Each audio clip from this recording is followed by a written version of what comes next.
Hey, everybody, Rex Bear Leak Project. How the heck are you? Would you just look at it? I have the man, the myth, the legend, Santos Bonacci. Others call him the Fibonacci. This is great. Really excited for this opportunity. I had to hit the mute button there. So I just got back from an awesome adventure today. I went up to Creede, Colorado, about 10,000 plus elevation. And the whole time I was out there, I was thinking, you know what? In a few hours, I get to talk to Santos. And we're going to connect the dots with the planets, the gods, the goddesses, the secrets of the stars and the planets in the Bible, Hinduism, ancient Babylonian texts, Hermetics, magic, Egyptian magic, Atlantis. It seems like it all points to the planets. And Santos, it is just a real honor to have you on the show. How the heck are you? Very well, thanks, Rex. Very much appreciated that you invited me onto your show, and sorry for being late. I had a real struggle getting onto Zoom. Some settings on my computer have changed, so I had to fix the audio. Nonetheless, here we are, a little bit behind schedule, but all good. I'm feeling pretty good considering many factors in my health that I've been struggling with. But I'm doing okay, so I should be able to concentrate and hopefully do a good interview with you. Well, you look great, and you know what they say, just fake it until you make it. So you sound great too, and I think that both of us today are going to have just a mind-expanding podcast. A lot of people are really just going to, a year from now, 2 years from now, 5 years from now, further from that, I'm hoping people will be able to go back and listen to this and say, wow, that makes sense. I understand now. And real quick, I want to give a huge shout out, folks. You got to check this out. I don't know if you got one of these yet, but it's a historic silver coin. This is a Morgan silver dollar. I got this from historicsilvercoins.com. These things, they'll actually give you the rating on how, like the quality, if it's been circulated, non-circulated mint or whatever, and where it comes from. These are very limited and they're not going to be around forever. If you go to historicsilvercoins.com and use the code LEAK Project, you'll get $5 off. You can own a piece of history. When I was out in Creede earlier today, Santos, I was thinking to myself, this is what they used to use out there 100 years ago. They're digging in the mines. It's 25 feet of snow, 20 below, and then they go back into their little shack. But they had silver, and now we've got internet. Thank goodness, man. Things have changed. They're so much better now, and now we can talk to different places of the world and really and feel comfortable at the same time. So it's warm in here in the garage. But let's jump in. I want to know your story. Tell us about you. Okay, well, I'm just second generation Italo-Australian, both parents from Calabria, southern Italy. Very Greek, very Phoenician, olive-skinned people. Nothing extraordinary in my life growing up, just an Australian. I grew up in the country. Suppose that would be of significance. I was not a city boy, so did a lot of running around barefoot and natural living. Mum was also very health conscious, so I guess being health conscious was one thing about me that I might throw in. The other thing was I was bilingual, so I learned Calabrian, Calabrese, which is a dialect of Italian. It's not Italian. I did learn Italian in my teens and other languages. So not only was I bilingual at birth, but I became a polyglot by choice because of my love of language. I was always very good at school with language and maths, but maths didn't really grab me as much as language. Language was more the one, and music. So that might be the other thing that I need to throw in. I did start learning the guitar at 8 or 9. It was nylon string guitar. I do play electric guitar as well, but music has always been there since young. And the other thing that I might need to mention that makes me who I am, I was raised as a Jehovah's Witness I was baptized Catholic, and then shortly thereafter my mum got a visit from the Jehovah's Witnesses, and it just went on from there. And so I grew up as a Jehovah's Witness. In my teens, I remember, as soon as I hit teens, I was like everyone else. I wanted to smoke weed and chase girls and listen to Led Zeppelin. And so bye-bye Jehovah's Witnesses. And that was a really good experience. I really think that cannabis and Led Zeppelin were the two things that I cherish that happened to me to expand my consciousness. So my teens were really that, you know, lots of Monty Python, lots of Led Zeppelin, and cannabis. Not many girls, even though, you know, typical guy, but in the country it's a bit harder with that. So the girlfriend didn't really happen too much with me, but yeah, that was part of it. And fast cars as well in the country. So that's it. And then those things that were in me at birth, when I was young, the languages, the religious study, the Bible. I loved the Bible, and I still do.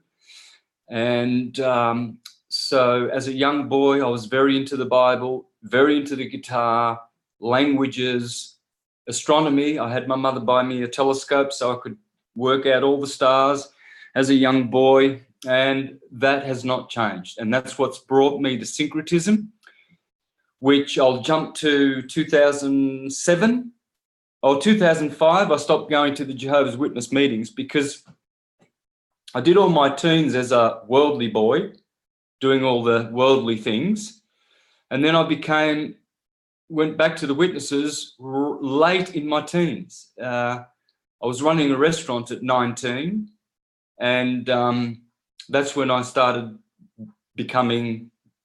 changing in my spiritual outlook, and I wanted to serve God, you know. And so the thing that I knew to be the truth and serving God was the way I knew when I was a young man, you know. I realized that things in the world were chasing after the wind and vain, and I wasn't going to be the typical, you know, consumer and conformist. So I guess I returned to spirituality. I don't regret it at all that I was Jehovah's Witness for another 25 years, very zealous and very stupid in the closed-mindedness of it all in one way. But at the same time, I was so zealous and a real truth seeker that I actually did the studies. I did read the Bible from cover to cover many times. I was a very, very good student. But I started getting cold with the witnesses toward 2000, you know, and I saw the hypocrisy. There's a lot of hypocrisy in it, and it was just dull. I was learning more with my own studies, my own research that I've done since '82. I've been researching the likes of Immanuel Velikovsky, Reen Norbergen, Alexander Hislop, who wrote The Two Babylons, where I cut my teeth on astrotheology. That was all in my early 20s, you know. Since '82, I've been really, really wanting to know all truth. So obviously I was going to walk out of the Jehovah's Witnesses eventually with that intent. And that happened in 2005. I was in Japan touring with my group, playing instrumental guitar. I'm a guitar instrumentalist, have been most of my life. I play Spanish kind of guitar, no singing, all instrumental, flamenco, Latin, jazz fusion. And so I was there, and I went to my last Jehovah's Witness meeting, and it was in Japanese, because still up until 2005, I was still trying to stay close to them, but always drifting. And then I decided I wasn't going to go, and I was in limbo for 2 years, like spiritual limbo, until I went vegetarian in 2007, or started going vegetarian really, really heavily. And then in 2008, I just made the decision to go full vegetarian. And that's when syncretism came to me, and I woke up. So I remembered when I was in Las Vegas playing a gig in 2001. It was 2 months exactly after 9/11. It was 11/11. And I was playing at the MGM Grand Arena with my duo buddy for Bill Gates, believe it or not. And back then I was still a Jehovah's Witness. So that'll just settle the minds of people listening, going, oh, he played for Bill Gates, oh, Illuminati guy, that one. So no, not me. I played there for a week at the largest. Gates, oh my gosh, the Illuminati! I knew it. Yeah. Anyway, I played for a week at the Comdex Expo, and a Greek guy from Canada, in one of my breaks, he's talking to me about 9/11 because it was fresh on everyone's minds. And he said, you know, Santos, that was an inside job. You know that, don't you? It was the government. It was the American government and people within or behind the government. And I remember not disagreeing with the guy. Very open-minded, and I thought, yeah, I'm a Jehovah's Witness. I know about what the governments are totally opposed to the Creator and the true kingdom of God that wants to establish itself on this earth. That was my belief back then, and that's what I still know to be true. And so that seed was planted in 2001. It took 6 years till 2007 till it all came together. I read a book called The Synagogue of Satan at the suggestion of a friend who was doing conspiracy theory research. And so I grabbed that book, and that was the turning point.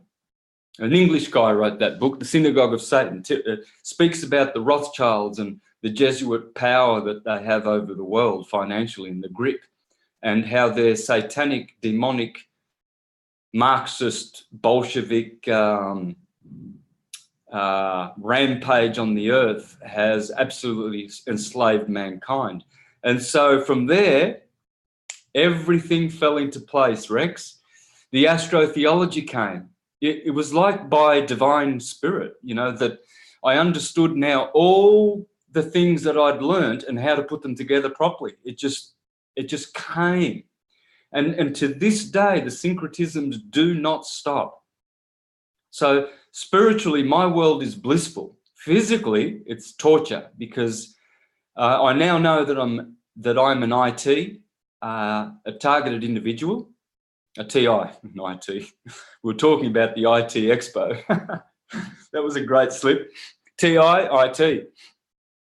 It's funny because it's the TI, it's the IT that has created the targeted individual. And with pulse weapons, they now are able to weaponize the air and the mold in your body to get very, very sick. And I realize that that's been happening to me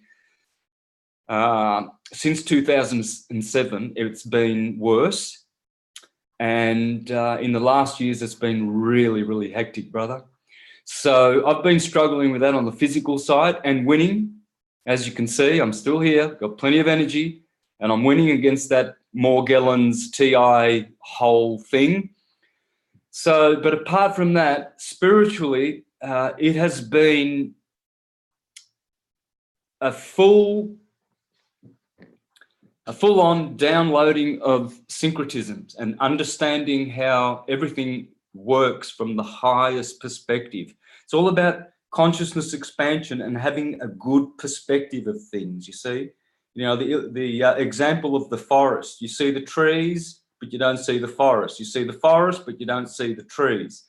In the research community, there are a lot of great researchers, especially when they stick to one thing. But when it comes to putting it all together, since 2007, watching the likes of David Icke, Alex Jones, and all the typical ones there, I cut my teeth on those guys, and they were good at the time. And they're probably still really good.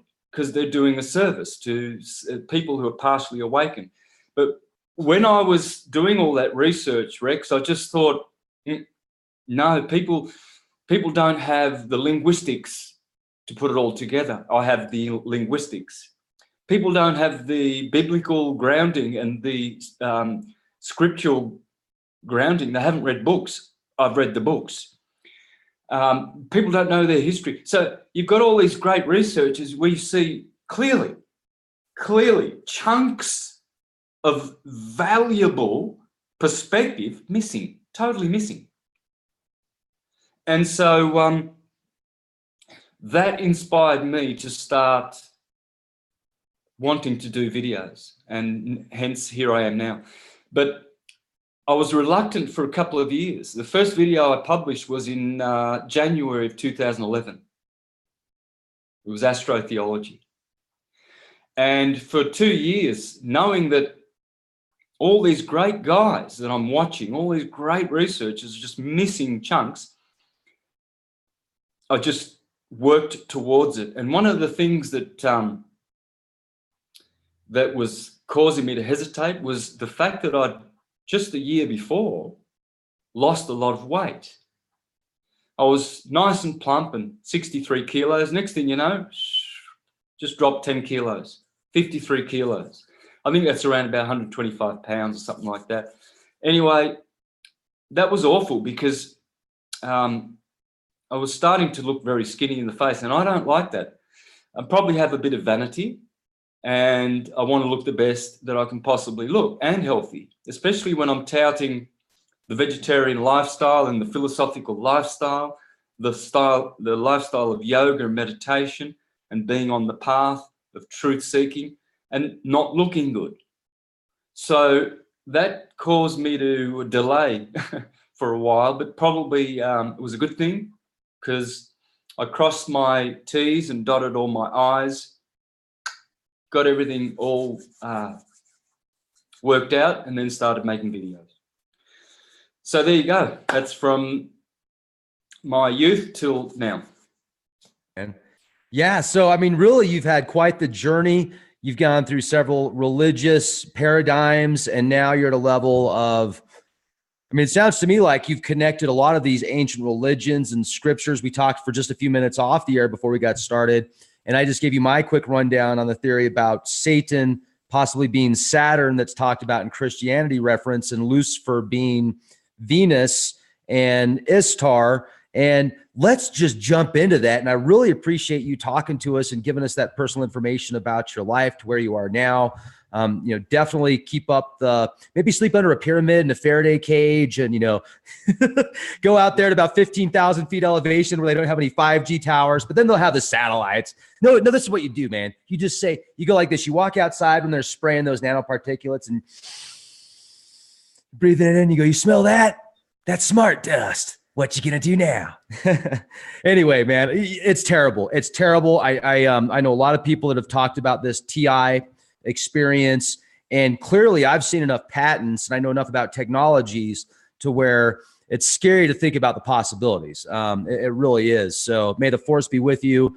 And let's jump into this, man. I am so excited to hear about the dots you've connected.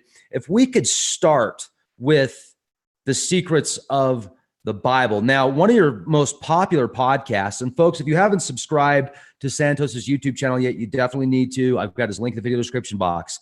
The Secret of Secrets, the Elixir of Life, hiding in the Bible. What does that mean? Yeah, that's my most viewed presentation, by the way. So the elixir is the elixir of everlasting life. We are all seeking this. No one wants to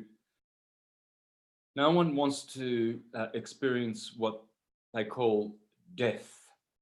First of all, let me interject. Look at the word death. When you look at words, they will speak to you. So you know the letter D is the doorway, daleth, da'at, knowledge, for, death. Obviously, there it is in the word death. But if you just separate the D from the rest of the word, you get ether. knowing that D is the door always, the delta, the door always, the port. See, the delta was the port for the ships. So the D is always door, portal, okay? So it's the door to the ether. What is the ether? Well, the ether is speaking to us right now because we have an Ethernet cable connected to our computers. So we get told that it all runs on cables, which is ridiculous. It's actually all running on the ether. And that's where light and electricity come from. So we go back to that causal place in counter space because it's not spatial. It doesn't occupy any space. It's everywhere and nowhere at the same time, but it's the ether. So the elixir happens to be in every individual. We are immortal. We're not death-bound. We did not die in sin.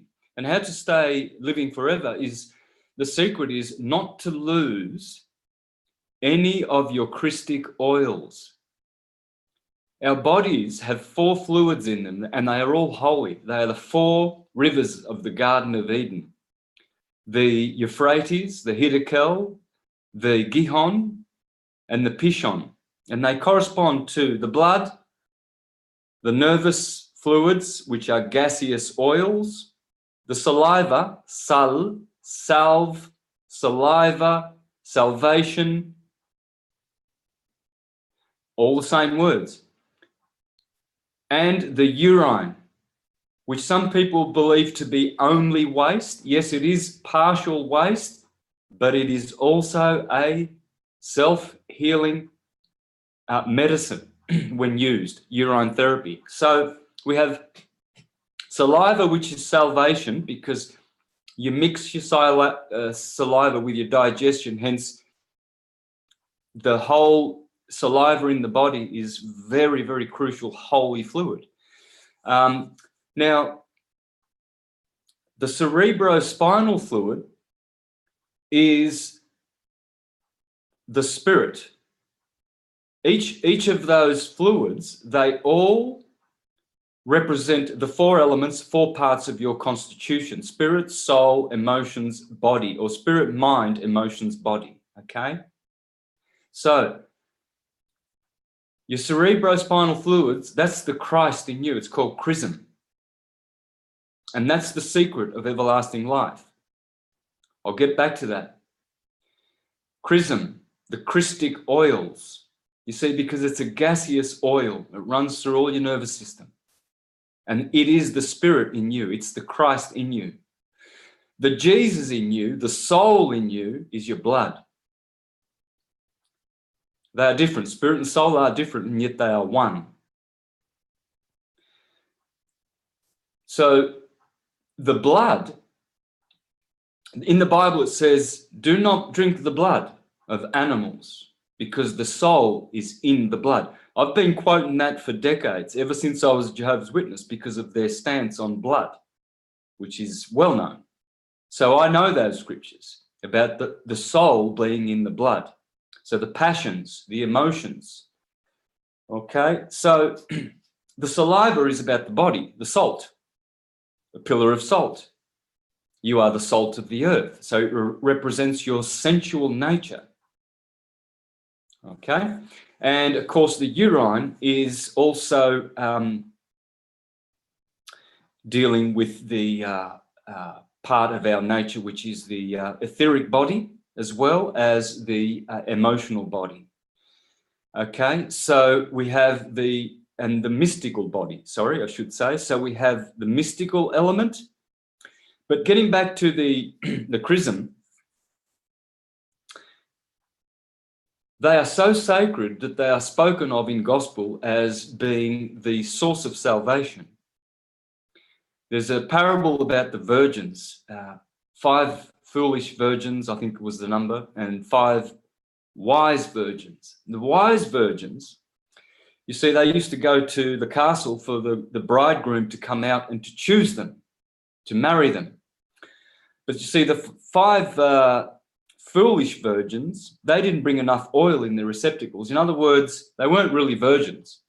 They were secreting and wasting their oils in sexual behavior. You see, it was known that the ejaculation, which is the physical form of the orgasm, not the spiritual kind, which is practiced and taught in white tantric sex, and it was taught in the seminaries. You see, why did the monks go to a seminary? To learn about semen, perhaps? Yes, about semen retention, about continence and competence. Because it was known that the moment you ejaculate, as it says in the Garden of Eden, the moment you eat from that fruit, you will positively die. And that is the reason and the cause for death in humanity. And the secret of the elixir of life, is hiding in the Bible, because the Bible teaches this, not to squander your oils, to never ever sin against the Holy Spirit and ejaculate, because the moment you do, death is planted in the human organism. Now, it can be reversed by stopping practicing this kind of sex where you are bringing death to yourself. And through the process of imploding the orgasm, rather than exploding it and releasing all of those minerals and Holy Spirit and life from your own organism, which in the Bible is called sinning against your own body, because you're killing your own body. And so what was taught in the seminaries to the young men was how to retain their semen, not to squander it like the prodigal son with the whores and the imbibers of intoxicating liquor. You see, the Bible is the manual for perfect ascension and how to ascend and become godlike. It's the most glorious of all the books. I've read them all. I've read all the books, Quran and Bhagavad Gita, and the Bible is just something else. And so rather than being like Judah's son Onan, who wasted his seed on the ground rather than putting it to good use and was killed by God, hence the chief example of what we would call a wanker or a masturbator or a jerk-off or an ejaculator. Jack in the Box. Jack in the Box goes back to this archetype of the foolhardy young man who goes off and squanders his seed left, right and centre with whores and prostitutes and ejaculating everywhere. Unwanted pregnancies, venereal diseases, contraceptive industry, and all kinds of industries out there to cater for these incontinent fools who did not go to the seminary to learn about how to use those sacred fluids to restore oneself back to a Christ-like nature and to ascend in consciousness. That's what ascension means. It doesn't mean the rapture and to go off with Jesus in the clouds. When you go off with Jesus in the clouds, it's talking about the grey matter, like the grey clouds in your cerebrum. So to be with Jesus in the clouds means to be of high intellect, a Brahmin, a Jew, a Hebrew, a high conscious being. And we can all do it. How to do it? Well, firstly, not to ingest death, which is corpse eating, rotting corpse eating, which is how we bring and invite death into our bodies, because our bodies were not designed to digest rotting corpse. So this death cult of eating animals is how we bring death into our bodies, and then how we expel life is at the other end, down below, ejaculating. And this is what the prodigal son was doing. He was eating and drinking with the morons of the world and sleeping with the prostitutes and drinking and getting drunk until he came to his senses. You see? So by being masterful, like St. George and St. Michael, who slay the dragons would be the dragons of lust inside of us that tempt us. The kundalini or the kundabuffa that winds up your spinal column and says, how about tasting a little bit of lust today, Santos? There's a pretty little girl over there, you know, and so on and so forth. And so this lustful dragon is always talking to us, you see. We look and see the beautiful girls and, oh, you know, it's so pretty, and all kinds of either temptations come to us or honorable feelings of appreciation, right? But see, the difference between lust and what Jesus condemned as looking at a woman with lust in your eye, cut out your eye and cast it into the fire, is the difference is the ejaculation, not the orgasm.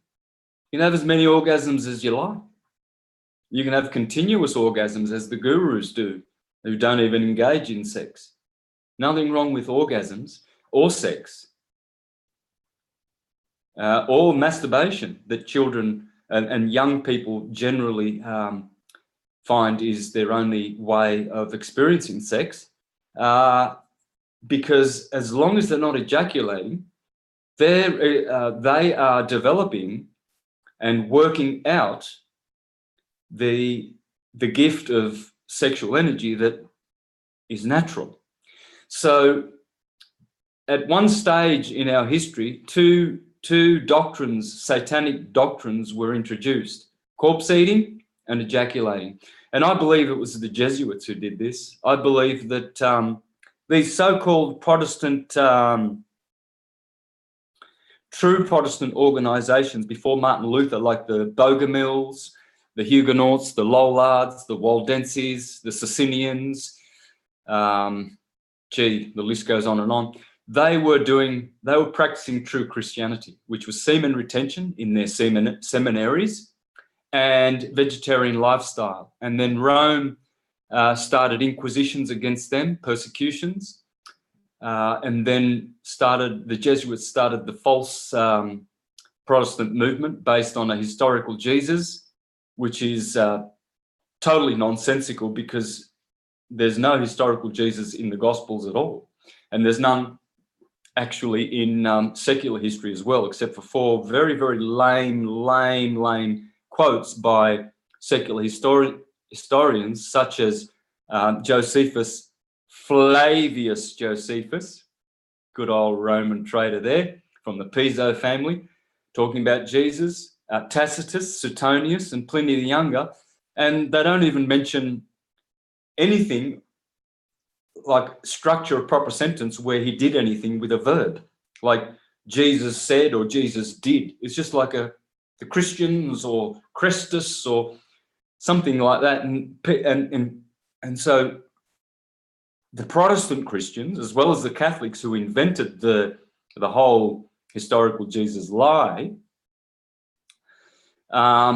they are all jumping on these 4 quotes, you know, but there's nothing in the Gospels that even suggests that it's historical when you learn to read the scriptures correctly. And I hope we get some time to come to that, because I think you indicated you want to understand, you know, what exactly the Bible is,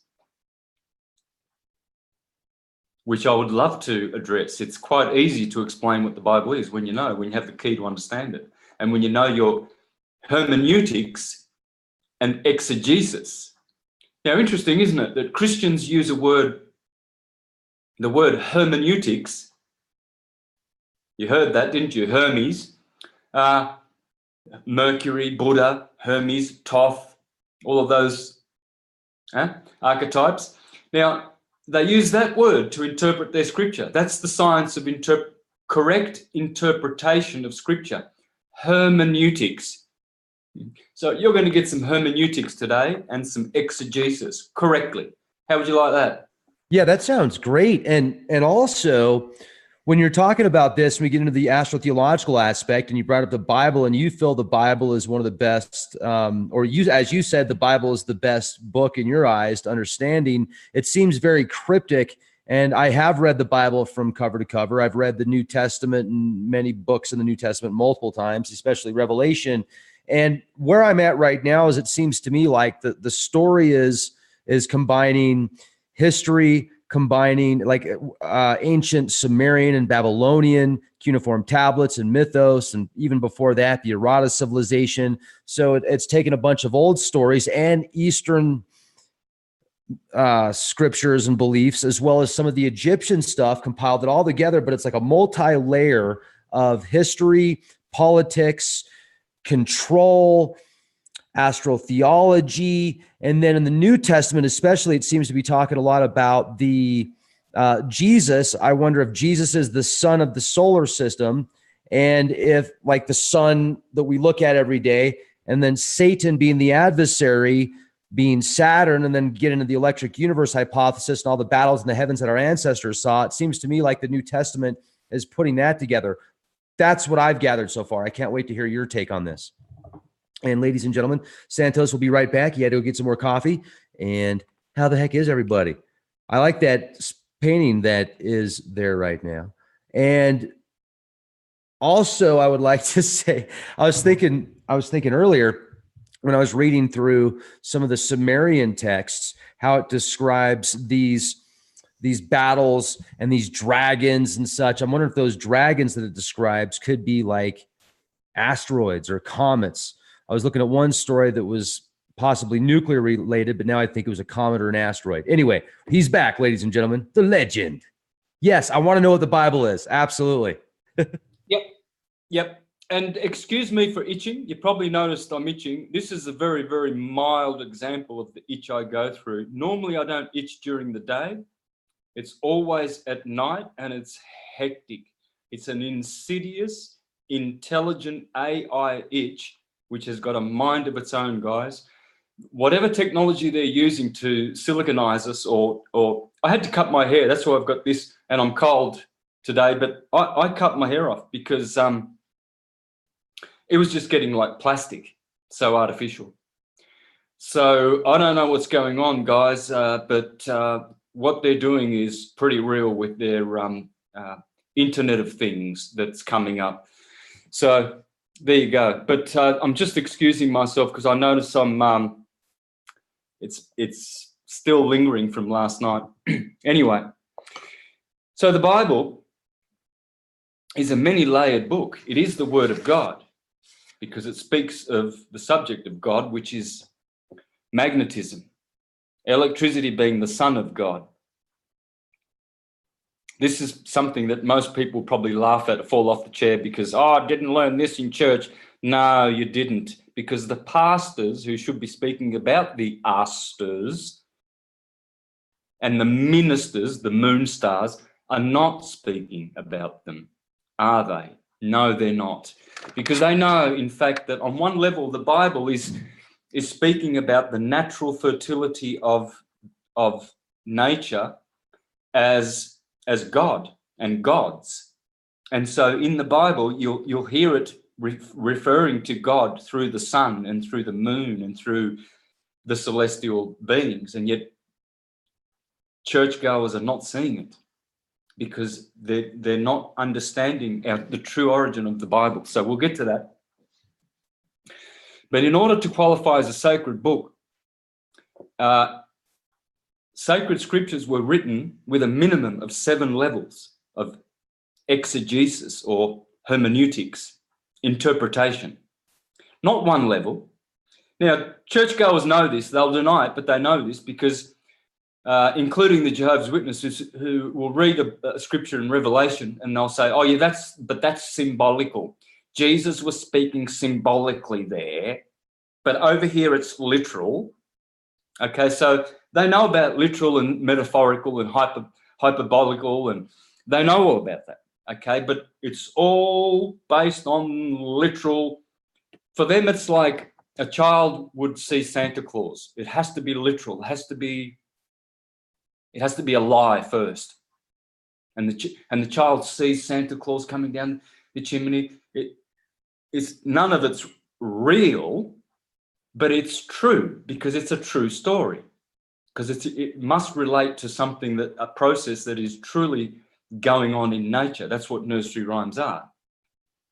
You know, it's like when you talk about the birds and the bees, children don't understand what you're talking about. They think you're talking about birds and bees, but you're not. There's another level, right?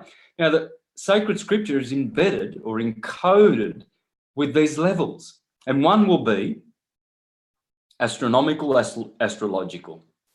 I put those on the same level. One will be astrotheological. One will be dealing with fertility. For instance, Little Red Riding Hood. I'll give you an example.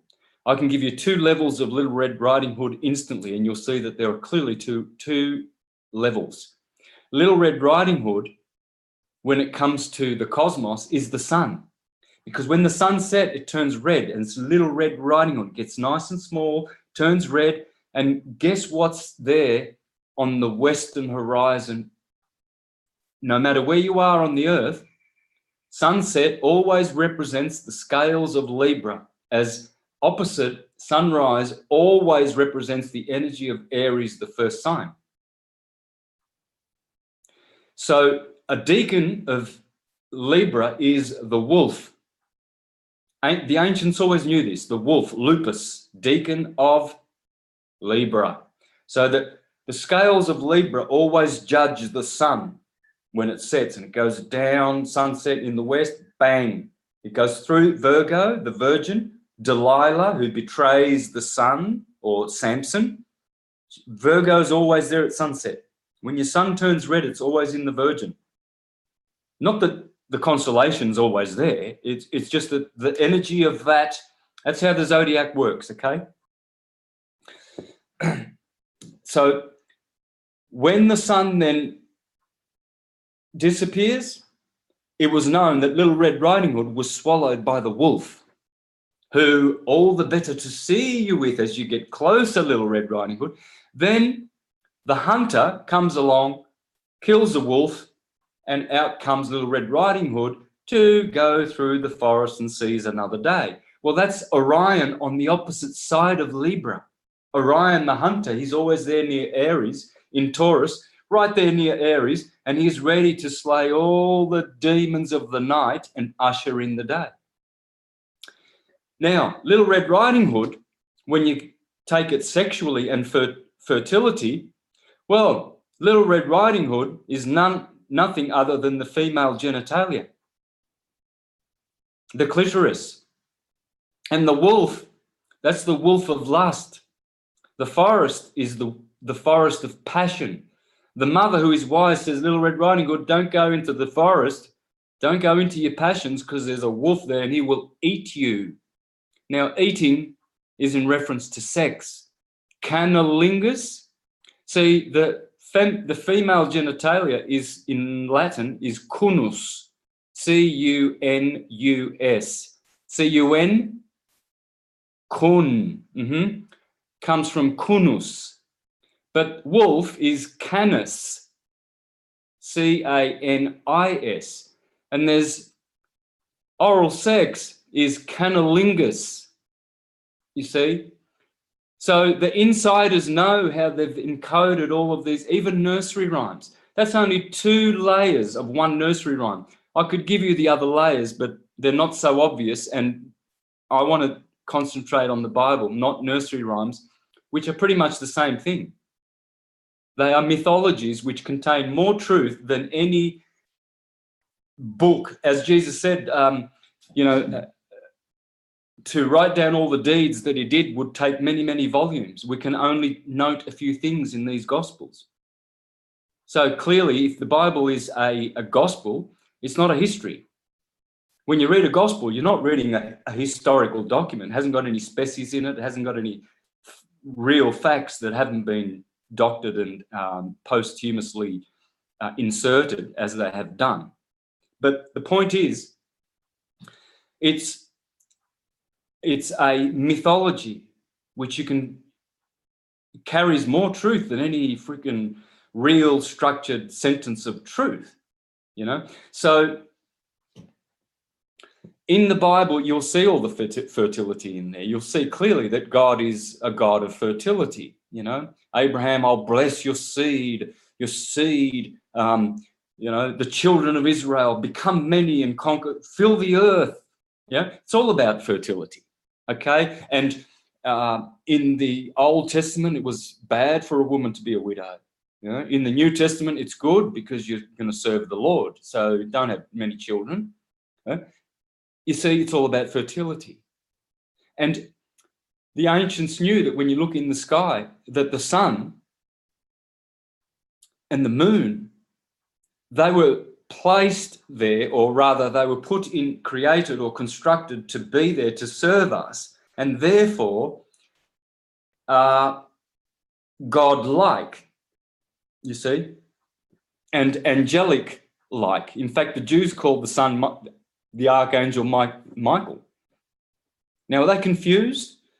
The Jews calling the sun Michael, Saint Michael or Archangel Michael, and Gabriel to the moon, Raphael to the moon, and Gabriel to Mercury. And are they confused when they do this? No, they're not, because they are archangelic or archons. Have you heard of archons? A lot of people paint them out to be only negative, only bad, but they're not, because in their world it's all dualistic, it's all polarized. It's not unity world. So the Bible clearly has this, and to have the key to understand the Bible is simple. The key is to understand the Trinity of the universe and how the universe is produced and created. And the Trinity is always the Father, the Son, and the Holy Spirit. When you understand this, you will understand all things. It's referring to the three field modalities of, let's call it the ether or God energy. And they are magnetism, dielectricity, and electricity, the three field modalities. When you understand these and understand this Trinity, you will understand all things. So you mentioned before that we live in an electric universe. Yes, the universe of effects. But the universe of causes is magnetic. Magnetism is the source energy for the vibration of electricity. Magnetism pulses and radiates. Electricity vibrates and decays. So the ether that we've been speaking about, the ether, which Einstein denied to the world, and since Einstein, no scientists conduct their experiments, including and factoring in the ether. Oh yeah, they'll factor in plasma now. Plasma, gas, liquid and solid. They acknowledge that the universe is solid, liquid, gas and plasma. But prior to Einstein, there was the ether, the fifth element, the quintessence. Quintessence. Right, so the fifth substance, in other words. Well, that ether, what that is when we look at the yin and yang, we see black and white light. And the black light works always with the white light. They're always working together. The black light is dielectricity, and the white light is magnetism. Black light is rest, magnetism is motion. Black light is centripetal. White light is centrifugal. Black light is convergent. White light is divergent, radiating. So white light is magnetism. Magnetism is white light. White light is pure. It's the Virgin Mary. She's pure. She's white. Why is it pure? Because it doesn't vibrate. Only the 7 colors of the rainbow, the electromagnetic spectrum, vibrate. And you can tell that they vibrate because when you put white light through a prism, you see that the red light refracts very little. And at the top of the rainbow, the violet light refracts very sharply at a sharper angle. So you see that that's vibration that causes that, because the violet light has a very small frequency. You see, a very quick vibration. And whatever is beyond violet is called ultraviolet. And we can't see it, that vibration. So we can only see light that vibrates. We can't see white light. Can't see black light. We can only see from violet to red. And so we've got this rainbow. Violet's on the top, always, like your top chakra, and your bottom chakra is red, and they're all colored the same as the rainbow. Because those colors are the frequency of vibration. And it's vibration, the transverse wave, which is electrical, which produces the time-space universe that we're in, that is the effect that produces all that is matter. And this is what the scriptures refer to when it says, and the word was made flesh. The word is sonoluminescence, sound and light. And the flesh is everything material, liquid, solid, gas, and plasma. So now we're getting scientists, they're quite comfortable with plasma, and they've got plasma weapons now, pulse weapons, which are plasma weapons. So they're all au fait with plasma now, right? But the ether, they'll tell you that the cable to your computer is the Ethernet, and they're being very, very cheeky, very, very cheeky, because they've given you the biggest clue to how technology really works. The ether, they've always known about the ether, and they've always been working with the ether. It's just that the dupes down below, they never get to talk about free energy and magnetic implosion energy and cold fusion energy, or whatever you want to call it, tachyon energy, orgone energy. There's so many names for it. Well, it's magnetism. So when you see that you've got depictions of white Jesus and black Jesus, black Madonnas and white Madonnas, you'll see that it's the yin and yang. It's the light of rest and the light of motion, the two co-eternal, co-principles of the universe. So when rest and motion, black light, you see, you hear people talking about black holes, dark energy, dark matter, black goo. Well, yeah, they're heading in the right direction. They're starting to work it out that it's the color black because it's rest, and everything proceeds from rest. So does sound. For instance, here's my guitar. There's no noise. Well, I'm going to move a string. It's vibrating. Sound. But after a while, it goes back to silent, where it came from. And everything comes from silence and rest. See? Vibration. But eventually it's going to go back to its true state.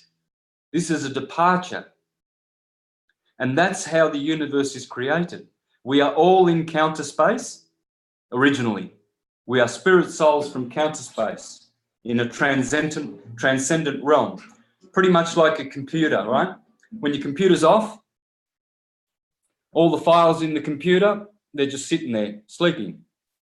Then you boot your computer, bang, all your files are up. You brought them to life. But when you turn it back on again, they'll always go back to that source where they're hiding, where they are, where they truly are. They're not really on your screen. The files are not on your screen. They appear there, but their true place of where they live is in the file, and it's on your computer, on your hard drive, but it's not even taking up any space. It's in counter space. And that's how we are.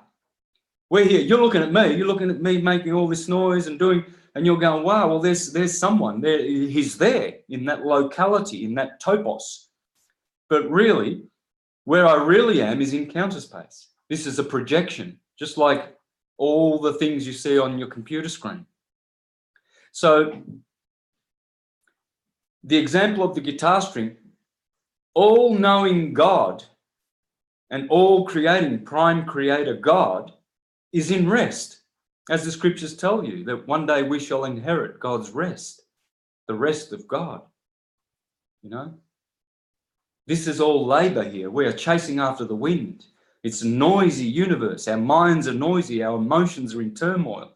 We're going around fighting wars with other people of different skin and names that we can't pronounce, but we've got to kill them because we're told to. So all of this is a confusion, because this is the world of doing.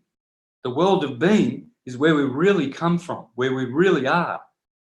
And so we have to get to know that. We have to get to know that we are playing a dualistic existence. We have an immortal, eternal, unconditioned, unlimited, unqualified existence in transcendence, and we've totally ignored it because we think we're just floating around in a godless universe. It all just happened by a big bang, and no designer, no nothing, no purpose. But hey, here we are. And so the Bible is the playbook. It's the guidebook. It's the map for all of this, and it teaches us all of these things. It's actually teaching about magnetism in it. And you see, when the virgin has a child, that child is born into the world.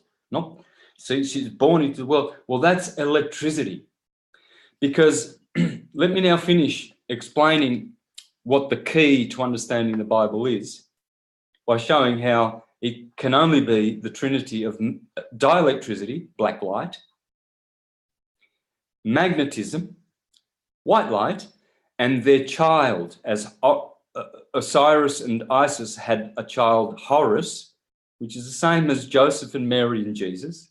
They're all the same. It's all the same everywhere you go. Only now it's fragmented because we lost the truth that it was all one science. It was all coherent, syncretic, holistic, and we all had this prisca theologia, or perennial philosophy. We all had it. The Jesuits came along and conquered and divided us, and now we don't see it anymore, but it's there. And so the reason why electricity is inferior is because it's temporal and spatial. So time and space are dielectricity and magnetism. Magnetism is essentially the same thing as space. It is space. It's spatial. Magnitude. Magnetism. They're the same word. And magic, they're all the same root word. It's magnitude. Magnetism is space. Okay? Dielectricity is time. Why? How do we know this? It's easy. Time and space, they cannot act of themselves. They don't do anything. Okay, like your shadow doesn't do anything. It can't do anything of itself. So they are, in a sense, sterile. This is why we have the most famous trinity that we know, Kronos and Rhea, and they had their child Zeus. Well, Zeus castrates his father, right? Makes him sterile. Because Kronos is time, and Zeus, Rhea is space, area. Okay, so These two parents, they're basically sterile. A principle had to be born in the universe for form and function to be able to exist. And that's why Jupiter Zeus, Jesus, the son of God,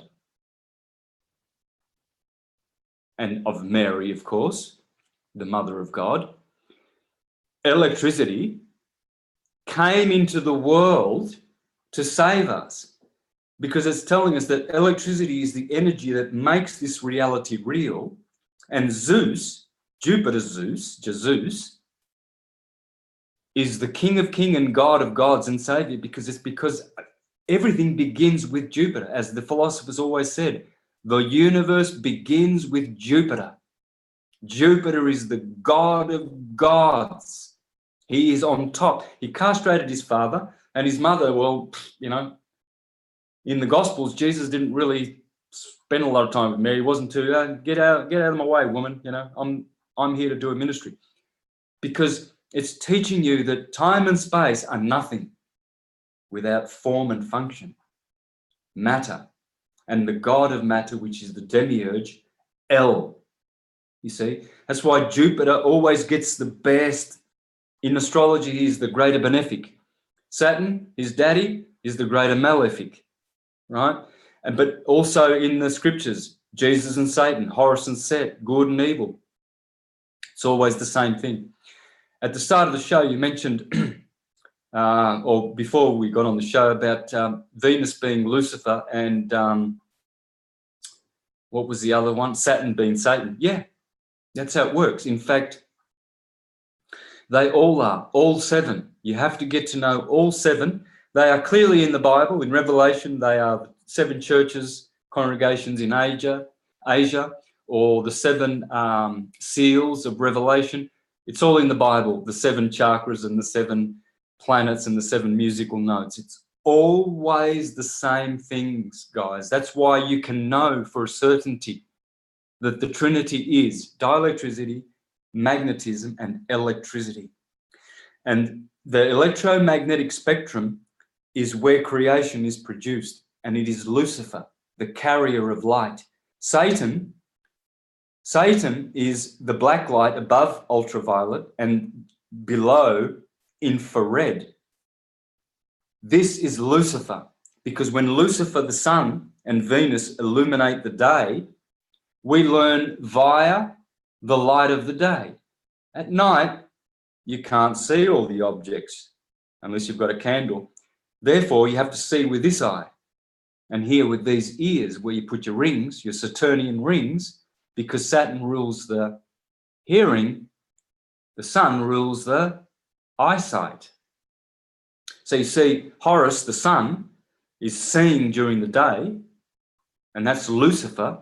Lucifer means the bringer of light. That's the sun, because the sun makes the rainbow, the spectrum, which illuminates the world.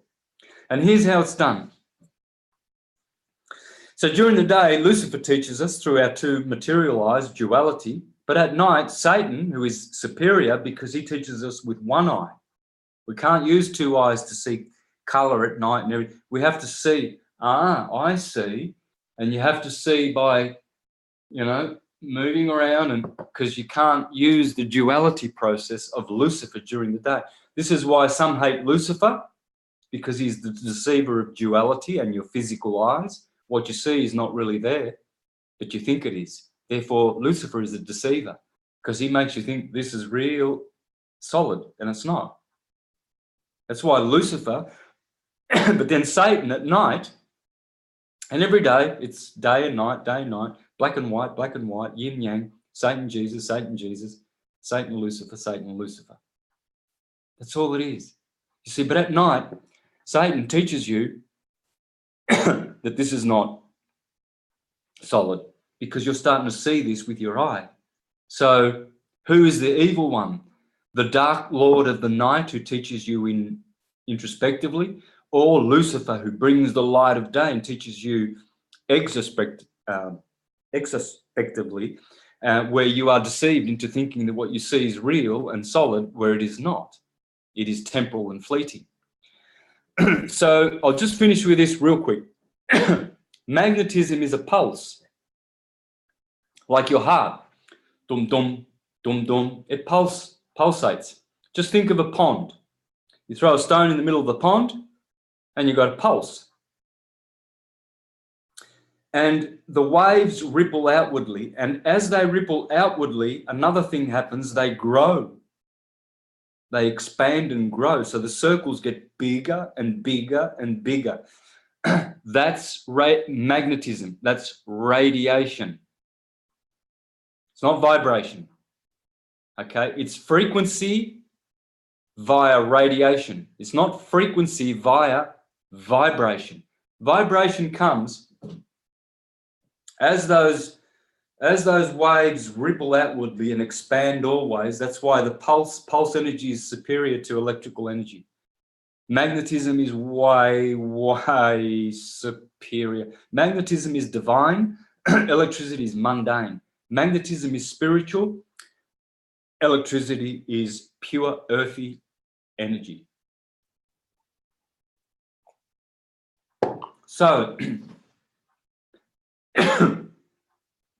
as this wave gets bigger, it produces abrasion and friction in the medium in which it goes through, whether it's the air, the water, and that it creates a transverse wave which goes up and down because energy is spiraling. So as that radiation goes out, it's creating a spiral. And so the transverse comes by default. But transverse waves has a decay factor to them, not the pulse. The virgin, she's pure. The Son came into the world of corruption. God gave his Son so that all will be saved. You know, that's the sacrifice that Jesus made. It's just that light, pure light, became polluted. That's all it is. It's not talking about a historical Jesus. It's talking about science, theological science, when understood correctly. So, like when you are in town listening to your favourite radio station, nice and clear, crispy radio sound, as you drive out into the country, starts crackling. And, oh, you've got to turn that off now. You can barely. Why? Because it's using the transverse wave and it decays. You just can't go doing this forever. You see the waves on the shore of the beach, you see how they come in nice and big and then they diminish. It's the transverse wave and the transverse energy that we've been harnessing that has been harming us. When we go to the Schallberger, Rife, and all these guys who knew about the magnetic pulse energy, then we'll be going back into divine energy, which is not harmful, but healing. So there's the key to understanding the Bible. If you use this key, you'll never, ever go wrong. And you will see it everywhere in every scripture. Dielectricity, magnetism, electricity is the holy and only Trinity that exists. Time, space, and form. One and the same. That's what I'm talking about. And I certainly can't top that. I would like to add something to what he just said. Knowledge as the goal of learning cannot possibly be a once for all fixed science. Rather, knowledge consists in gradually becoming aware of transcendent truth by crossing in some way the sill of a portal. Yeah. So with what you're saying, Santos, I am very interested to know about your connections with, let's talk about the 7 days of the week, the 7 chakras, the main planets, the sun, the moon, how those overlook the 7 days of the week. Yesterday, I was looking through a book, the Lost Key, not the Lesser Keys of Solomon. It's here. Let me get it right now. It's called the Clavis or Key to the Magic of Solomon. Now, if you go through this book, this is some ancient Enochian magic and Solomon keys and such, and it has each hour has a representation of an angel, each day, etc. Yesterday being Saturn, looking over Saturday. If you would have been doing some type of magic formula on that day, first of all, you better be really good at what you're doing because Saturn is the balancer. I mean, very, very powerful planet. But also today being Sunday, if you're going to do some type of magical, I don't know, something that would be related to mind over matter, spiritual, whatever, Sunday is a very, very good day for things connected with the sun. But let's talk about that. Let's talk about the 7 planets, the 7 chakras, the gods, the main gods and goddesses. One thing that I like about the Sumerian stuff, Santos, is reading through the ancient Babylonian stuff. There seems to be a lot more details. If you read through the New Testament and the Old Testament, it's compiled to where they make it sound as if it's just one God, a monotheistic God. But in reality, they've taken a pantheon of gods to compile them together and present it as just, or the Father, the Son, the Holy Ghost. But do you feel the gods and the goddesses are the actual planets? And if so, let's get into that.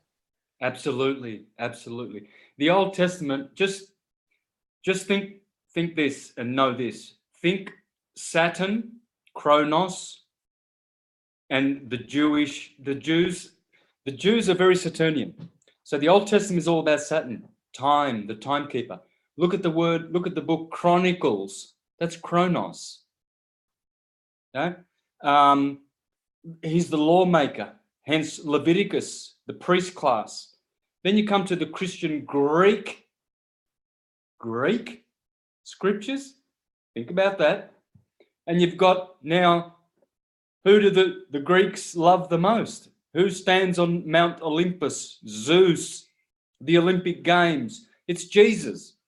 So you see, Jupiter is the Christian God. It's Jupiterian. Christianity is all Jupiterian. It's benefic. It's based on charity and love. Jupiter's always jovial and happy, and that's Christian. You look at the old Jewish God, Saturn, the killer, Kronos, time. He kills in time. He's cruel. He's cold. He's calculating. But we need him. You need Saturn.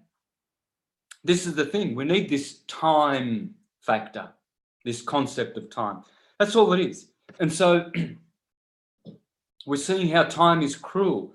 Therefore, that's why the Eloistic Jews, there's 2 kinds of Jews, by the way, Jehoistic, based on Jupiter, and Eloistic, based on Saturn. That's how you know that El primarily is Saturn.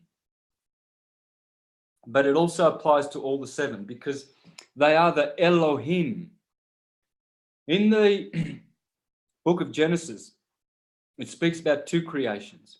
One of them is by like a Jehovah, sort of a God, and that's sort of more referencing the prime creator. And then the other one is the Elohim, and the Elohim are 7. Elohim means twisters, turners, and that's what the 7 planets, there's always 7 of them, the Elohim, okay? We see, that's why Saturn is Saturn, T-U-R-N, and Jupiter is Jupiter, the Taurus field, and it's turning. And that's why Elohim means the twisters, the turners, the potters of Memphis, turning and making creation, Krishna and Rama, and the gods who are waxing and waning and pulling on the rope. You see, it's all about this energy of rest and motion, rest and motion. That's how God creates the universe. So the demiurge is really this 7-headed God. It's the planets. And the planets are the archangels. We should never look at the planets as rocks, a la Copernicus, the Jesuit, deceiver and liar. Astrologers should know that astrology is geocentric for a start, and that the moon is not a rock that you can go and land on. It is a plasma body, obviously. It's a no-brainer. The sun is plasma. That's why they are called holy. They are actually holes in the sky. You see, we look up and we go, oh, that's a globe. The earth must be a globe because they're all balls. They're not balls. They are holes in the sky. That's why they are holy, hallowed.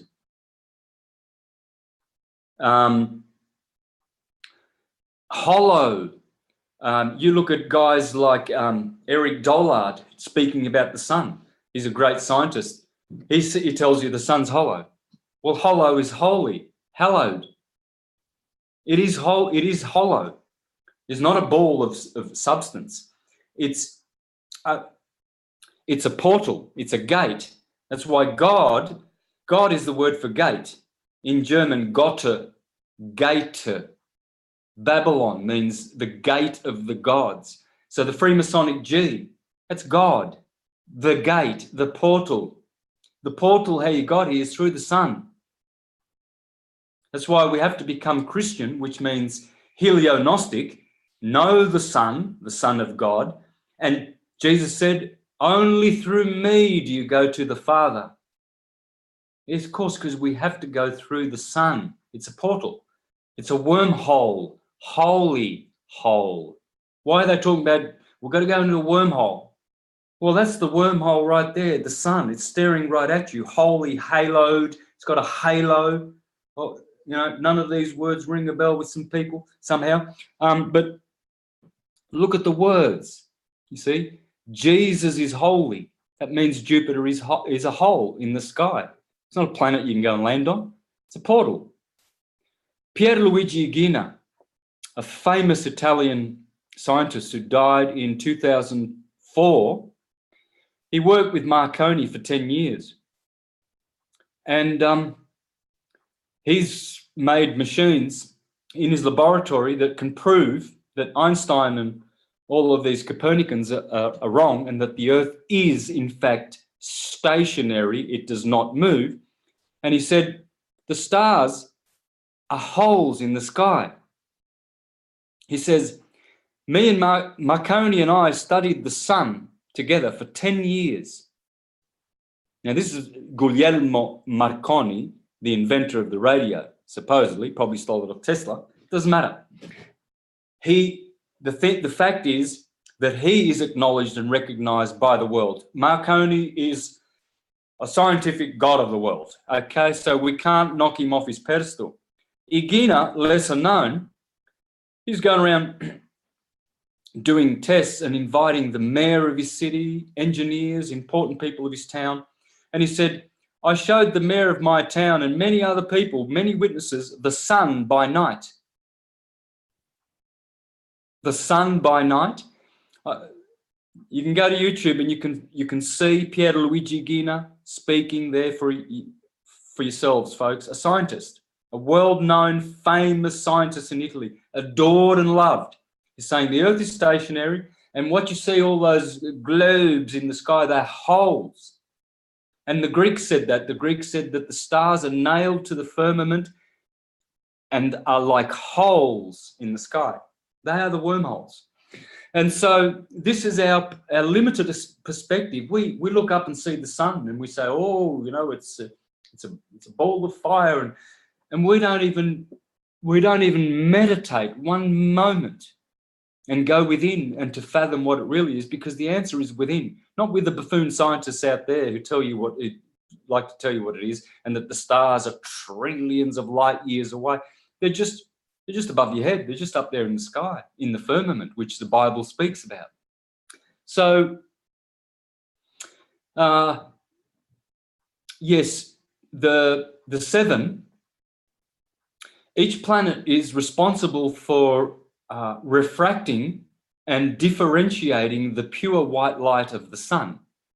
See, the sun is always in the middle of everything. Above the sun, in the Ptolemaic true cosmology before Copernicus, which was around for thousands of years, if you read Ptolemy, the most famous of astrologers, he tells you the order, Saturn at the top.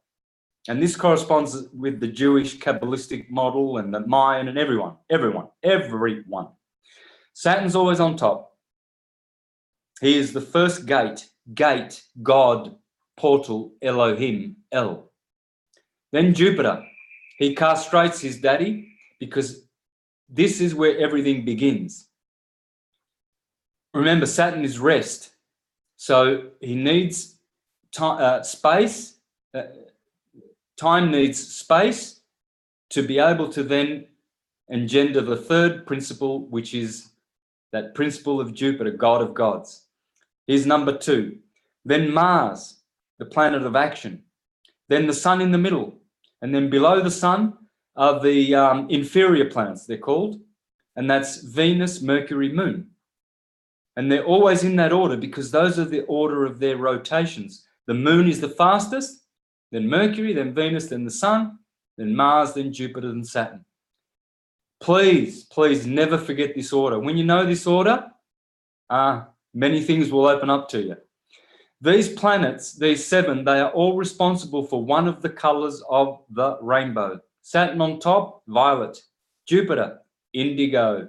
Mars, blue. Sun, green. Chlorophyll. Photosynthesis, green leaves, spinach, cabbage, silver beet. It's all the sun. Green. That's why Osiris is green. St. Patrick is green. Then below the sun, you have Venus. Venus is responsible for yellow. Mercury, orange. That's why the Buddhists always wear orange, because they're in the sacral chakra, sacred, the sacral second chakra from the bottom. Moon, the red chakra, the menstruator. Quite red, the blood. Yeah. Now, that order, you can take that as the true order, but you can also flip it. Okay?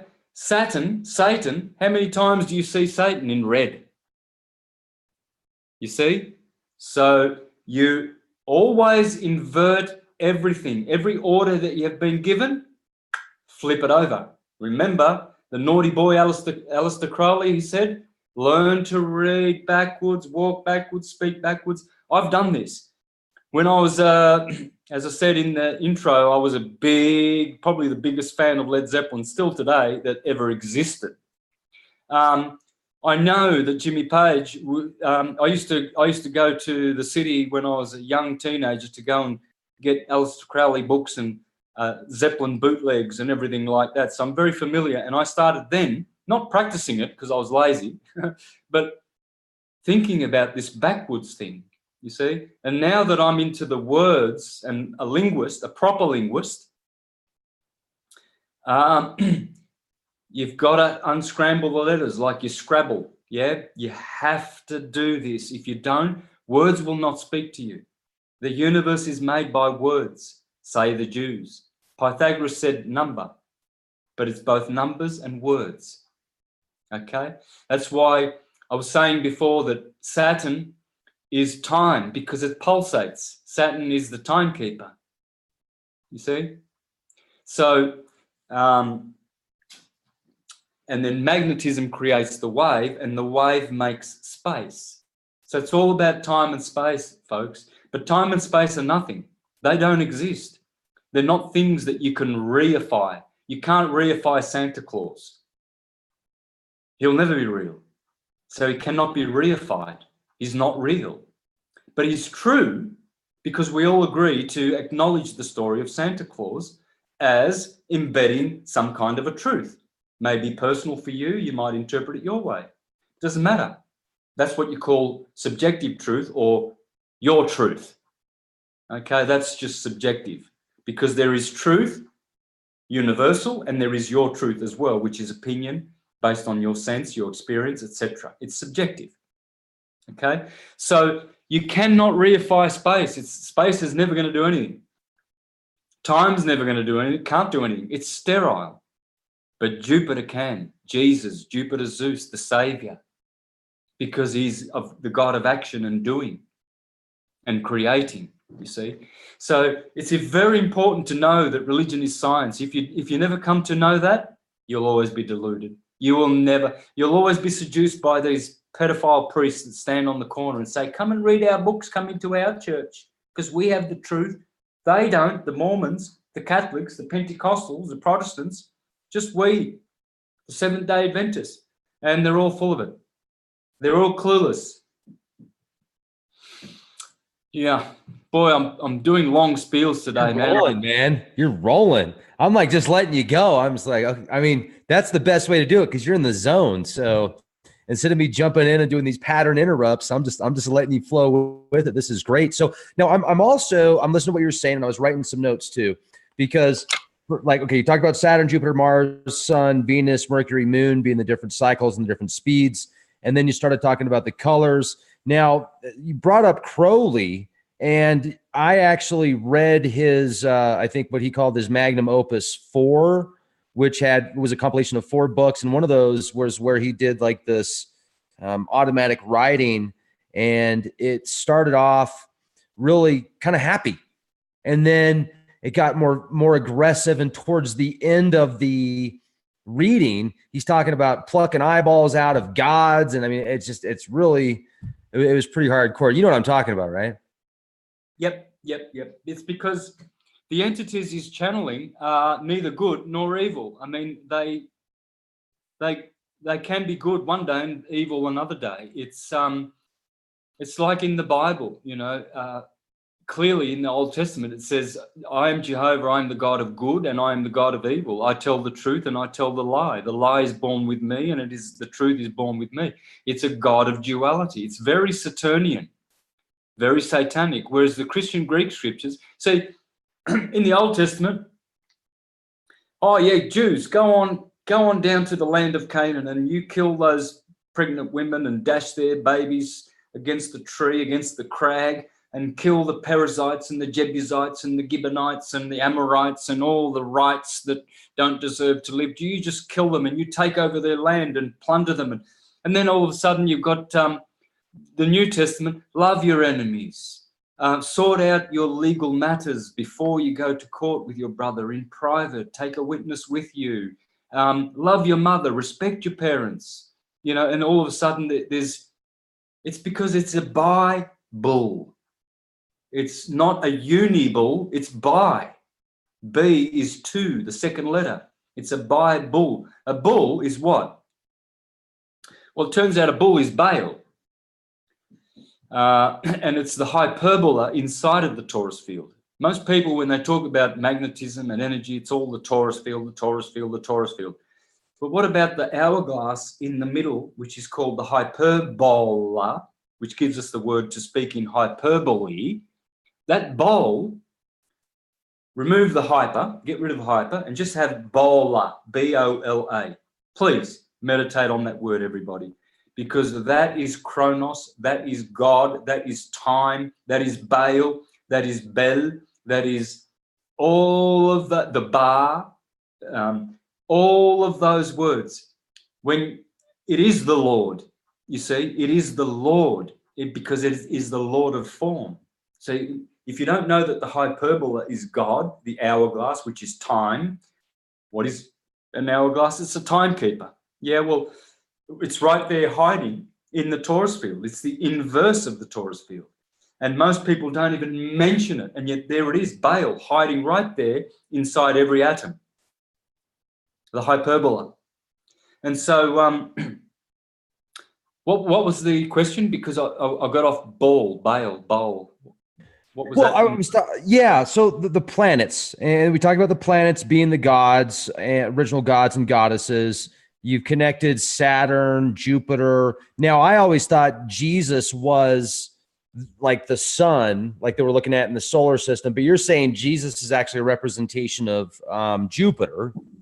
I do understand what you're saying about the differences with the planets, and that's very interesting to think about. Now, with that being said, I've read, you talked about the archons as well, and y'all, the Baoth, the other archons in his image. Do you feel that those are also representations of the planets? Like, is y'all the Baoth representation of a specific planet, or is y'all the Baoth representation of our physical body? What's your take on the archons? Okay, well, the archons are 7. And there are different kinds of archons, because some of their foot soldiers are also considered to be archons. Like some of the demonic forces, they are also considered to be archons. But the real true archons are the 7 Elohim. All right, so here we have Al-Biruni, 1,000 years ago, Persian astrologer, Muslim astrologer. And his model of the earth is what we call the azimuthal equidistant model, which is the flat earth. Goes back to this guy way before, 500 years before Copernicus. He says in here that the Christian religion is Jupiterian and the Jewish is Saturnian. See, that's how you know, because if you don't use astrology, you'll never know anything. It is the key. It's the master key. So let's go. I just want to read that. So Saturn, Jews, and those who dress in black. This is 1,000 years ago, and this is not him inventing it. This is just his Al-Biruni, the book of instruction in the elements of the art of astrology. I would say not only the art, the language. So when people say, oh, do you believe in astrology? I say, nope, not at all. I just know it. I speak it. It's a language. You don't believe in a language. I don't believe in English. I know it. I'm speaking it. It's an art. It's a language. And that's what astrology is. And it's so sad that people are so retarded. They've got no idea of the true mother of all sciences, without which you will not be ascending. The Egyptians did not accept any ejaculators or swine eaters into their schools unless they were going to be vegetarian, and astrologers. If they didn't know how to read a chart and do a progression, a basic progression of their chart, they don't get accepted.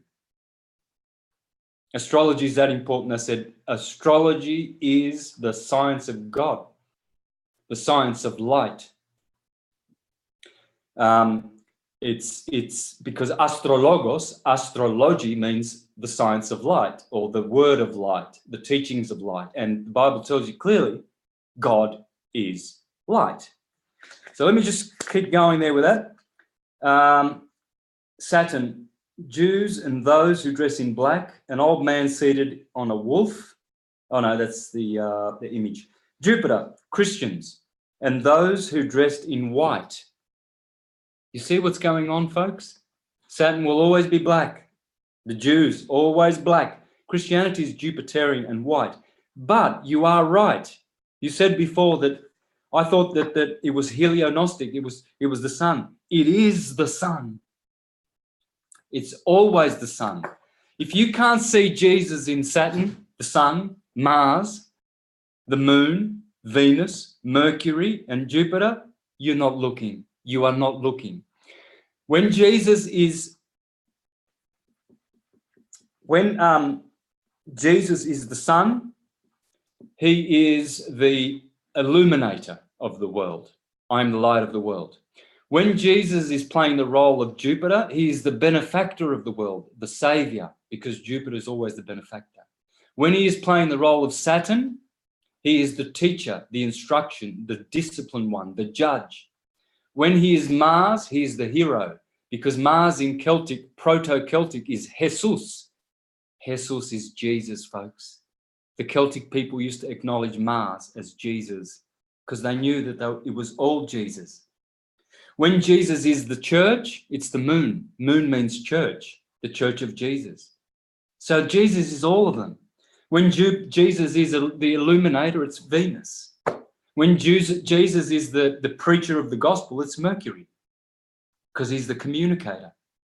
It's always the seven. You never, ever grab one of the archetypes and say, oh, it's that's got to be just Saturn. No, the seven are always interchangeable, always. But you've got to know the seven. So here he speaks of the sun. So this little beanie's getting in my way here. The sun, Mithraists, magicians and Mithraists. Venus, Islam. Mercury, disputants in all sects. Moon, adherents of the prevailing religion. And Mars, he called them idolaters, wine-bibbers, dressed in red. And I think that was very, very limited, because I've seen other lists where they attribute Mars also to Islam and the Hindu. So this is just one example of one of the guys who categorized all the sevens. In this book, if you get this book, you will have all the sevens in nature. For instance, Okay, Saturn is extremely cold and dry, and the taste is acidic. He rules acid. Jupiter, warm and moist, everything that is sweet, bittersweet, and delicious. Mars, bitter. Sun, pungent. Venus, fat and sweet flavor. Mercury, complex flavor and color. Moon, salt or insipid, somewhat bitter. There you go. When you're eating something bitter, if you are enlightened, you will say, this is Mars energy. This will give me, bitter will give me energy. When you're eating something nice and sweet, you can say, that's Jupiterian or Venetian. So, as the wise astrologers said, they always said, if you can't see Jupiter in the stones, in the plants, in people, in your body, in everything, you don't know what Jupiter is. You're looking for a ball in the sky, like the Copernicans, deluded in their Copernican revolution of globes with no balls. By the way, I just want to add to that, because I'm sure people will be listening that don't know either way whether the Earth's spinning or moving or round or flat or whatever. Pierluigi Igina, that I mentioned, he mentions how you can prove the Earth is stationary. He says, there's a scientist down in southern Italy, Calabria, where I come from, called Cecchini, and he has invented a seismic machine that can detect the movement of the Earth down to 1/10 of a millimeter. Now, you can't see that. Let me explain to you how wide the Earth has to move 1/10 of a millimeter, and the bells on his seismic machine start to go ding, ding, ding, ding, ding, ding, ding, ding, ding, ding, ding. Alarm goes. If the Earth moves not a millimeter, which is about not even your hair, 1/10 of a millimeter. That's about the width of a male bee's phallic. So meditate on a male bee's phallic, which you'll never see if you haven't got a microscope. And that's how much the Earth has to move before this seismic machine, which was invented by Cecchini, just blows its top off. So supposedly we're supposed to be at Mach 88 times the speed of light, thrusting at breakneck speed, orbiting around the sun. And yet there's a seismic machine that says, hang on, if the Earth moves as the width of a bee's phallic, I really am tempted to use another word, which I do in private all the time when I'm talking to people. But somebody just said, I got to jump in here real quick, Santos. Somebody said they refuse to meditate on bee phallics. They're not going to do it. No, I know, but they can't unhear what I told them. And when they think how stupid it is if they believe that this Earth is moving at all, they will remember two things, Santos Bonacci and the bee phallic.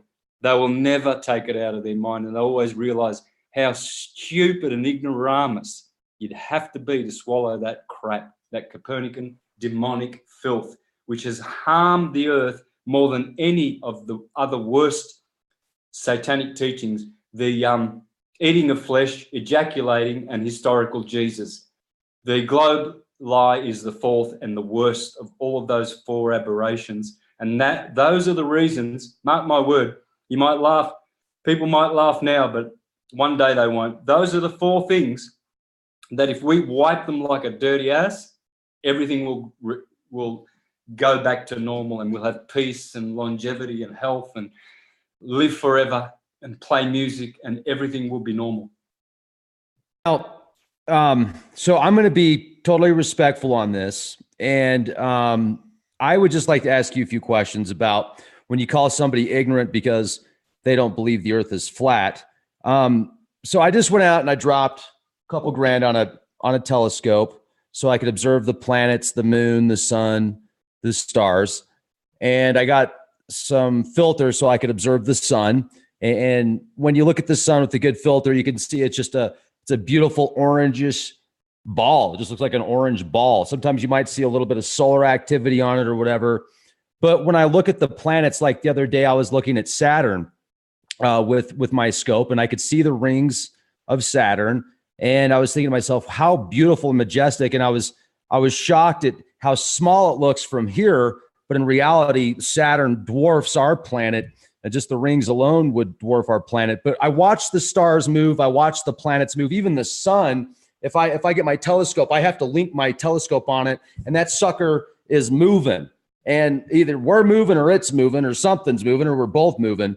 So, and then I would like to ask also, with all the people that have claimed to have circumnavigated the globe either via boat or via airplane or satellites, which I have seen footage of satellites, actual footage of satellites. And just because it's a satellite doesn't mean it has to be going in a circle, but the way that the mathematics are set up with GPS, with all of that, just as a few examples, like what do you say to the people that actually have math figured out towards a globe model where they put that in with the GPS and the directions? My uncle actually went from Washington State to Hawaii in a sailboat just by using the stars circumnavigating like 40, 50 years ago.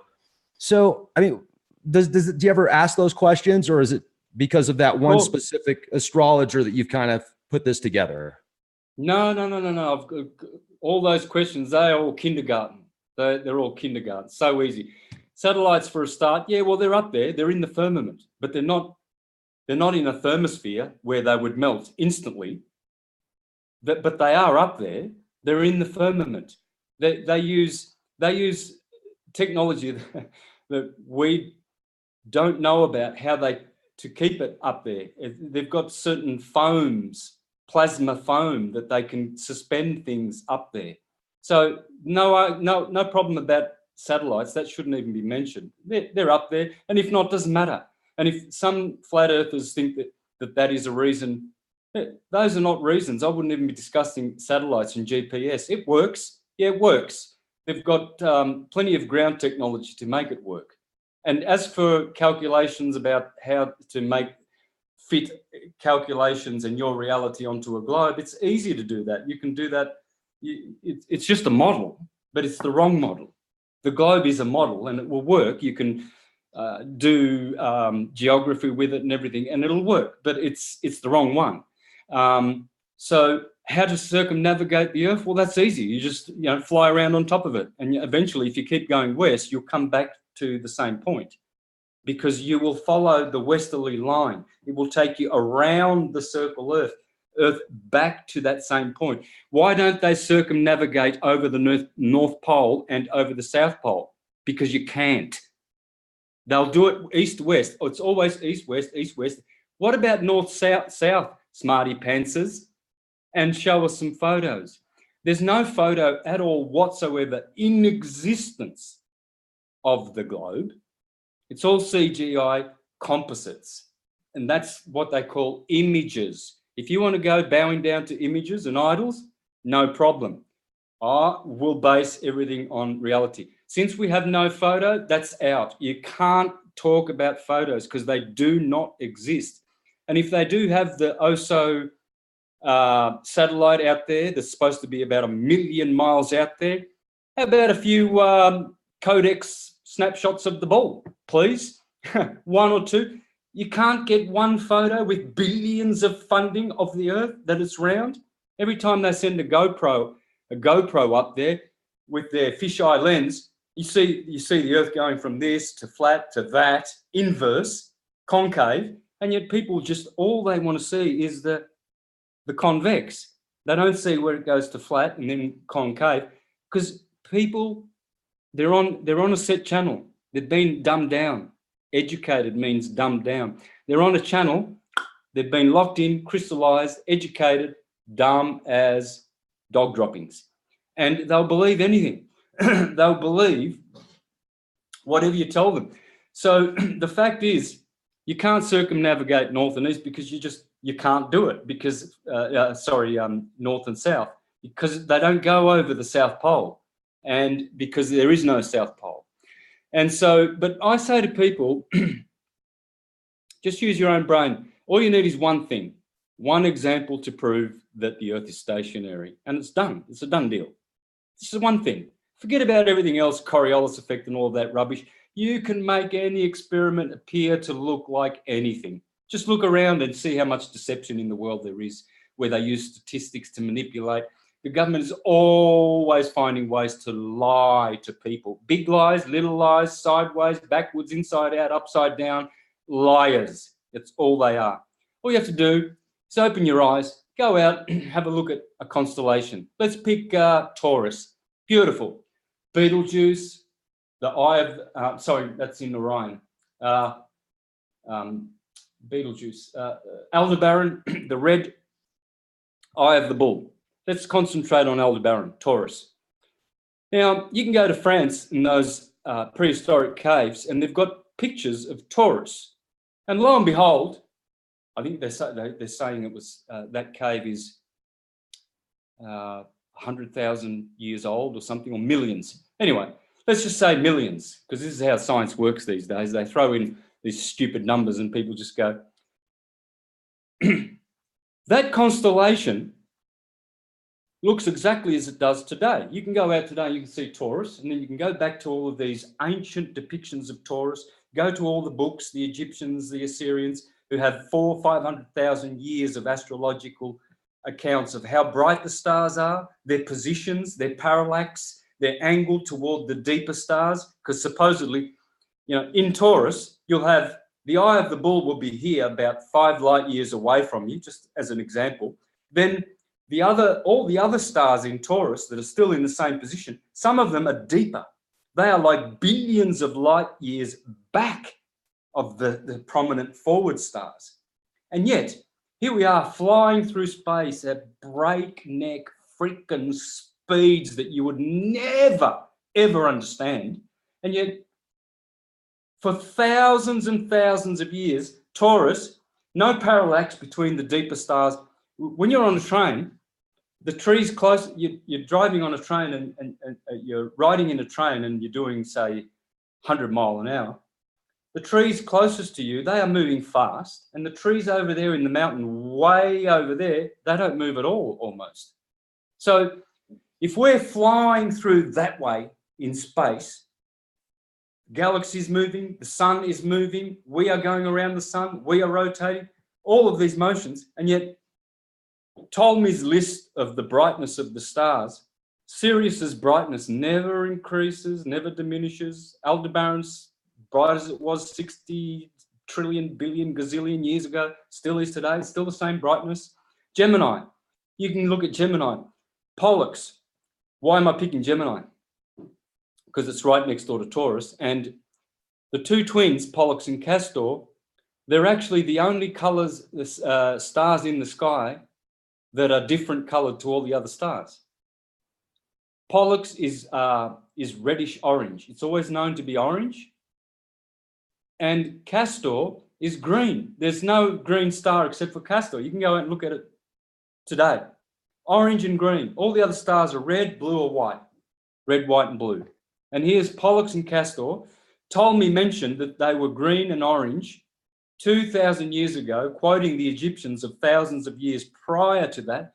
And their colours don't change, their brightness, parallax, respect to each other. The stars are still the same, exactly in the same position as they ever have always been.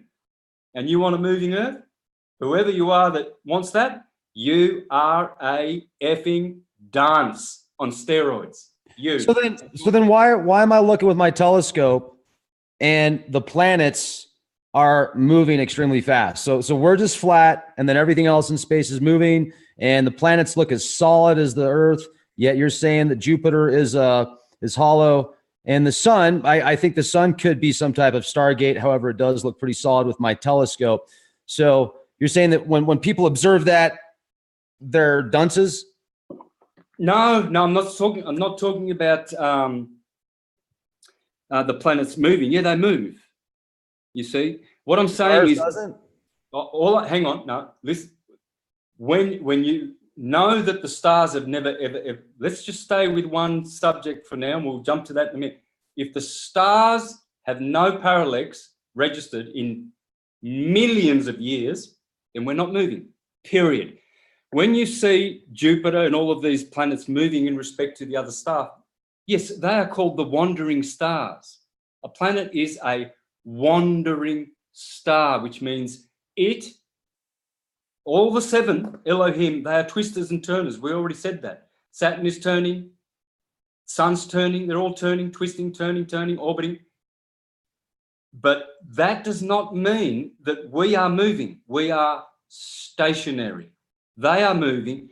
All that is moving is the ether roof on above us. The scriptures, the Bible speaks of this. Bhagavad Gita speaks of this. The heavens are turning. The Bible clearly says, God says, I have made the earth firm and solid. It will never move. Its foundations will never move. Never. And it keeps saying that over and over. I have made the earth solid, firm, and its foundations will never move or be made to totter. When it speaks about the moving, it's always the sun and the planets and the heavens. It's saying, and I make the heavens turn. And in Job 38:32, God says, can you see the heavens and the zodiac turning, O Job? Can you see how I make Ursa Major turn in the sky? He's never talking about, you see, hang on a minute. There's some noise. So you see, when Joshua made the sun stand still, it's because the sun is moving. It's alluding, it's not literal. I'm not saying it truly happened. I'm just saying they're telling you it's the sun moving. We do not move. As per the Bible and every sacred text, if you read them, and every other intelligent ancestors of ours, pre-Copernicus, the Satanist Jesuit. Nicholas Copernicus, a guy who has Nick in his name twice, Saint Nick the Devil, and he's a Jesuit, known to be funded.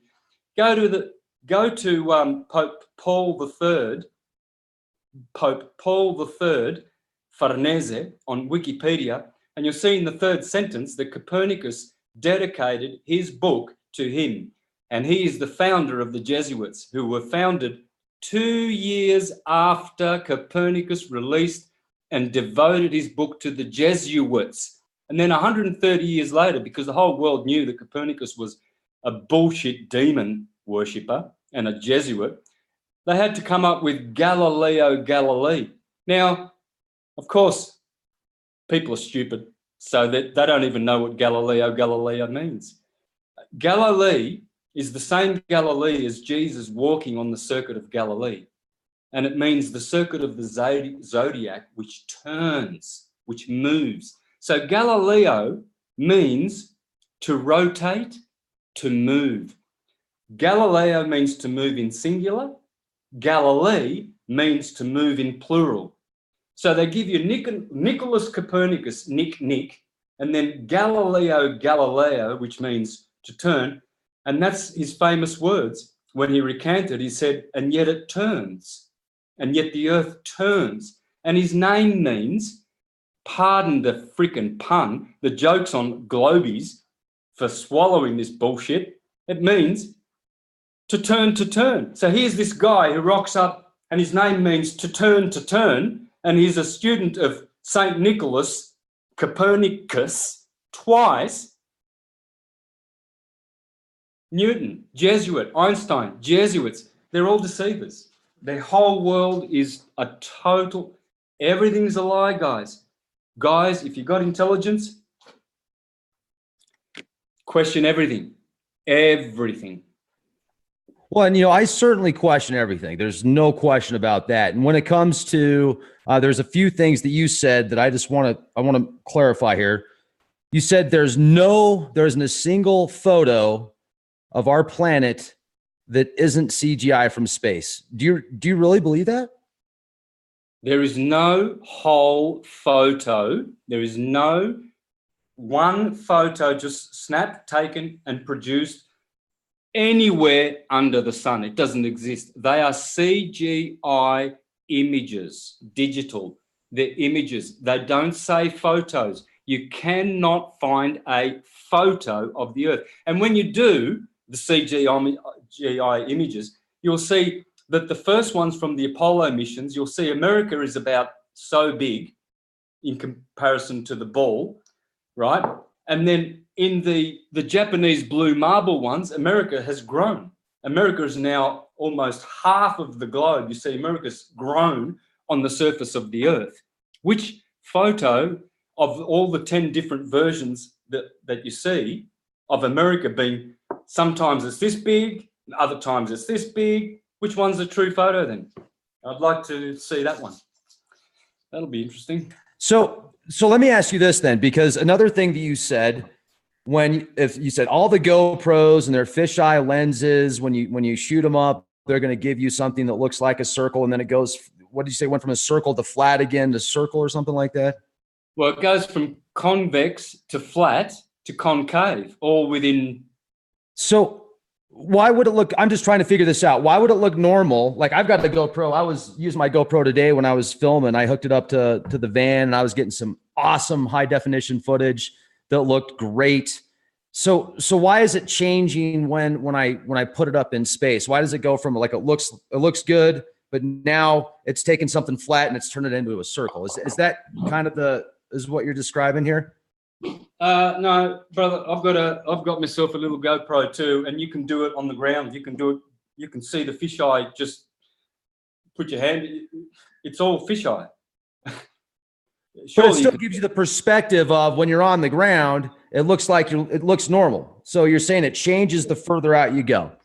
Let me ask you a question. I'm not being rude. I'm totally being respectful, and I definitely question everything. That's why I'm questioning this, because I think that these are good questions. If you're going to make these humongous claims, which they are, and if you're going to call people that believe in the Earth being a globe model stupid and ignorant and demonic, I'm going to play devil's advocate here, and I will be demonic. If it's demonic to believe in the Earth is not flat, I'll be demonic for a minute. But it's all in fun. So the next question is, you say the stars have never moved. There's empirical evidence that the stars do actually move. It's called the precision of the equinoxes. What would you say? What would you say to that? Yeah, but that's the precession of the equinoxes is a slippage that occurs when the stars actually, the backdrop of the stars compared to the planets slips in relation to them over the cycle of about 25,000 years. So, in other words, how can I make this really simple? All right, so if you watch the stars yearly, say on the 21st of March, you go out and you make a recording of where the first star that pops up on the horizon, and then the next year you do it.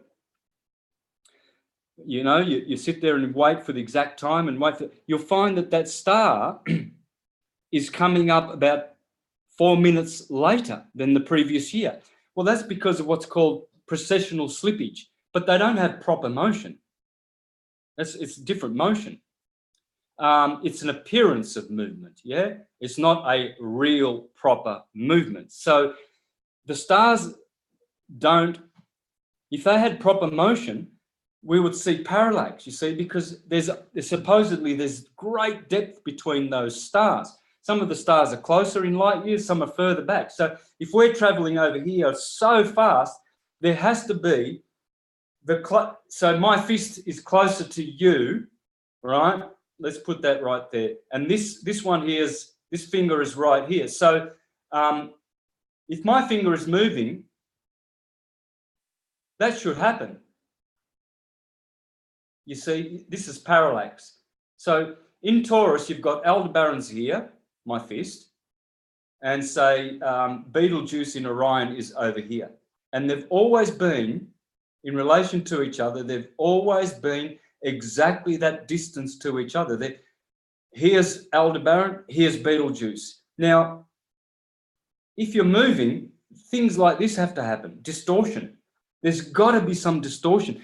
Where are the new stars? Why don't we see new stars? We should be seeing new stars. Every night we go out, we should be, Oh, wow, look at that green star. Look at that. What? There's always the same stars turning over, turning every day. Same, no parallax. Betelgeuse doesn't get brighter, doesn't get dimmer. Nothing gets dimmer, nothing gets brighter. Same hue, exactly how Ptolemy and Manilius tabulated and specified the degrees and the arc and everything and the positions and the brightness. It's all the same. We're not moving. Just go for a walk in the park. Go for the walk. And you won't feel any trembling. How does a sod of dirt wrapped in soft water and soft atmosphere, so soft, a sod of dirt, when you if you pick up a sod of dirt wrapped in water, all wet and sodden and you throw it, really hard, how long do you think that sod of dirt is going to be composed? It's just going to go into pulverized it. Why isn't the earth not pulverizing? And the water, why isn't there shaking, trembling? Come on, man, we're doing Mach 88 around the sun, Mach 1.35 in rotation, Mach who knows what, that the sun is going around the center of the Milky Way galaxy, and then Mach on top of that, who knows what, when the galaxy is actually moving as well. Yeah, but let me jump in here real quick. And once again, this is just a healthy debate here. Look at yourself underneath the microscope. Like you said, you can't find a solid point. The further you look for that solid point, then it starts going in and out of existence. Your whole body is made up of possibly just one electron. This whole universe could be made up of just one electron going in and out of existence. So what you're saying about how we can't necessarily feel that we're moving and we're on this giant ball, I would say it's probably because of the size of the planet, connected with the magnetics, connected with the gravity, also connected with just the way our vibrational frequencies work with our perceptions. We see 0.01% of the electromagnetic light spectrum. So there's so much going in and out of existence that we don't feel and understand anyway. Like you were talking about the connection of Lucifer and the way that we perceive things that aren't really there. So maybe what you were describing, and see, when you were talking about earlier, those, when you were talking about those orbits, I was thinking about the orbits of the planets. And then you're talking about the stationary thing. There's so much you can take out of the Bible and say, well, it's biblical or it was talked about in ancient times. But if you really think about it that way, how much stuff is in history that we know now is complete BS or is just metaphorical? So oftentimes these things that are metaphorical are looked at as fact, when fact itself can be from the perception of the observer. But also, yep. I still didn't get a solid answer on the math. Like if you take the math of the globe model and the GPS system, they're using it as a circular model. I didn't understand your concept on how that works if we're in a flat thing. So, and another thing that's interesting is if we're on a flat, you're saying we can't prove the earth is round, but can you prove the earth is flat? Do you have a picture that the earth is flat? I mean, I could say the same things you're saying in reference to that model as well, right? Yeah, I do that every day. I live on the coast here and I see the flat earth every day. There's no doubt about it. It's absolutely 100% flat. No curvature at all whatsoever. Now, but it is on the West Coast. No, that's an optical illusion. There's no curvature. And how I know there's no curvature is easy. Grab yourself an infrared camera or go to YouTube channel where they are taking infrared shots. There's one guy who's in a plane in Southern America and he's shooting northward through Chicago, through the Great Lakes, right up into Hudson Bay and beyond. And he's got an infrared thing there. And that's 1,200 miles of flat. You see the Mississippi winding all the way up. You see the whole Mississippi from almost down in Louisiana. You can see past Chicago and all the Great Lakes there. And you can see all of Hudson Bay and land behind that. Infrared, because it doesn't, you see, people say, oh, yes, but I see curvature and blah, blah, blah. The air is not transparent, dudes. There's particles in the air. I mean, you drive your car in the mist at night, you can't see 1 foot in front of you. There's mist, there's elements in the air. The air is not transparent, neither is our eyesight. So an eagle can't even see would be able, that kind of vision would be able to see curvature. But our eyes are so, well, for a start, they're spherical. So when you look around, you look around. So everything has a spherical range in your eyes. You can't have a patch in your eyes that extends more over here than over there. Your range will always be a circle, and that will stop. So the atmosphere, see, this is what people don't understand. When boats go over the edge, they're not going over the edge. They're getting sucked up into the spot where there's a mirror, an artificial horizon going on, where you can't see through that because it's compressed air. There's a range to your sight. And so you will see that the boats are actually not going down. They are disappearing into that. It's like, because they converge, the top and the earth converge, well, you can't see beyond that convergence point. Just look down a corridor or a tunnel that's dead flat, and eventually you won't be able to see the light at the end, even though it's flat and it's there. You won't see that light because there's the point of convergence, and they disappear into that point, but it's still flat. And how can you get an infrared photo of 1,200 miles of flat Earth if it's a globe? Well, you can't see more than 200 miles. You wouldn't never be able to see more than 200 miles. I would absolutely have to see that footage. And you show me the footage and prove to me that it's 1,200 miles. I'll definitely consider that. I would like to add this, though, because I'm the kind of guy that I see something on the internet, I hear something, I'm like, I want to do that myself. I want to find out for myself. That's why I went out and bought a Geiger counter. That's why I went out and bought a science grade microscope. That's why I went out and bought a nice telescope, and all this stuff that I spend money on, EMF detectors, etc., is because I want to find out if it's legit.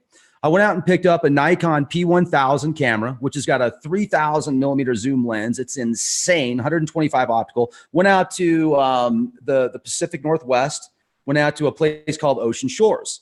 And that's right on the coast. That's right on the water. So I'm out there at Ocean Shores, busting out the camera, zooming in as far as I can. There's this boat on the horizon. You can't even see it with your eyes, but you can see it with the camera. It's like a telescope hooked up to a camera, and it looked like there was some curvature there. When I got back, I went to Chicago a few months ago. Came back from Chicago, driving back from Chicago, watching the moon. And driving as far as I was, it appeared as if we were on a ball moving like this, and the moon was coming up like this. So with all of the information and science that contradicts the flat Earth model, and once again, this is a healthy conversation here, and I appreciate and respect your opinions, and that's the wonderful thing about debate, is you can have a conversation. If you talk to somebody and they can't have a good, healthy debate with you, you have to ask why. Is it because I'm saying something that you can't answer, and so it bothers you? That's usually the reason, or they just don't want to waste their time on it. But did you leave? Are you still with us? Are you getting 5G? I know you've got some issues right now. So with electric. Yeah, I'm just attending to something in the background there, but yes, I am.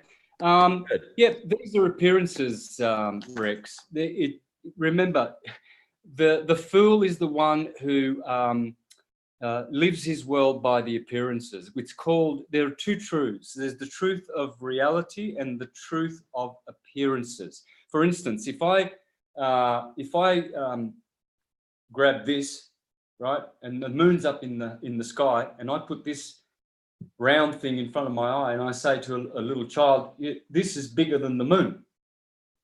Well, yeah, from this perspective, that's the truth of appearances, because this blocks the moon that's way, way up there in the sky. Therefore, this is bigger than the moon in appearances, right? But in reality, the moon is larger than this.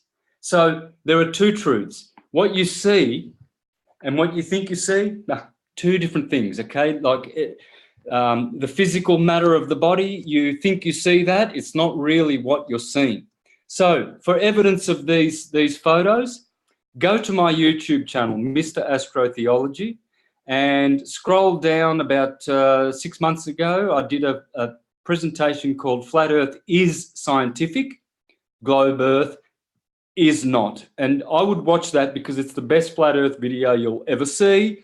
And then you go down into the comments and there's the guy's channel who has all of these. In fact, click on all the links I put in that video at the bottom. And if you're not persuaded after that, that's okay. You can do your own, no skin off my nose. You can do your own thing. That's fine. I will continue, knowing the ultimate truth, and that is that the earth is stationary. No doubt about it. Absolutely no doubt about it. It's ridiculous that we're still, discussing this lie. Go down to,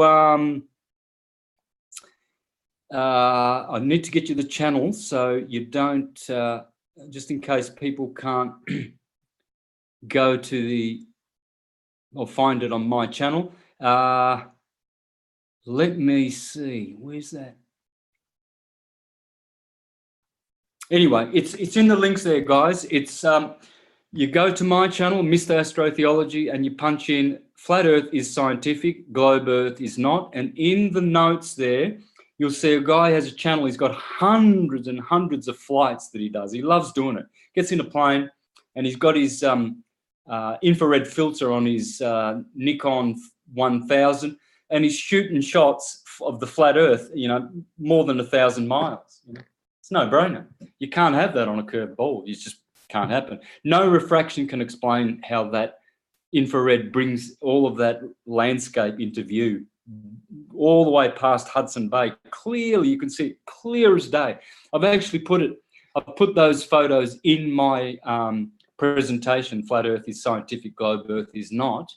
And then there's another one I'd like people to look at. Earth is stationary by scientific experiment. Please have a look at that 14-minute video and you will see where I discuss Pierluigi Ghina's words, where he speaks about the Earth being stationary and how to prove that it is stationary. So not only do we have Pierluigi Ghina, we've got Marconi, we've got Sagnac, we've got George Airy, we've got Michelson and Morley, Michelson and Gale.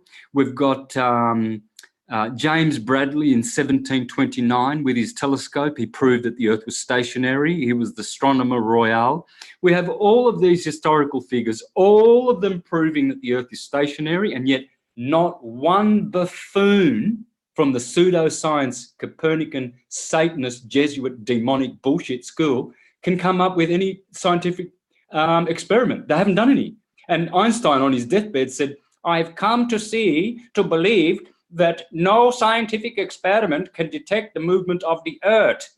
Yes, because it can't, and it never will.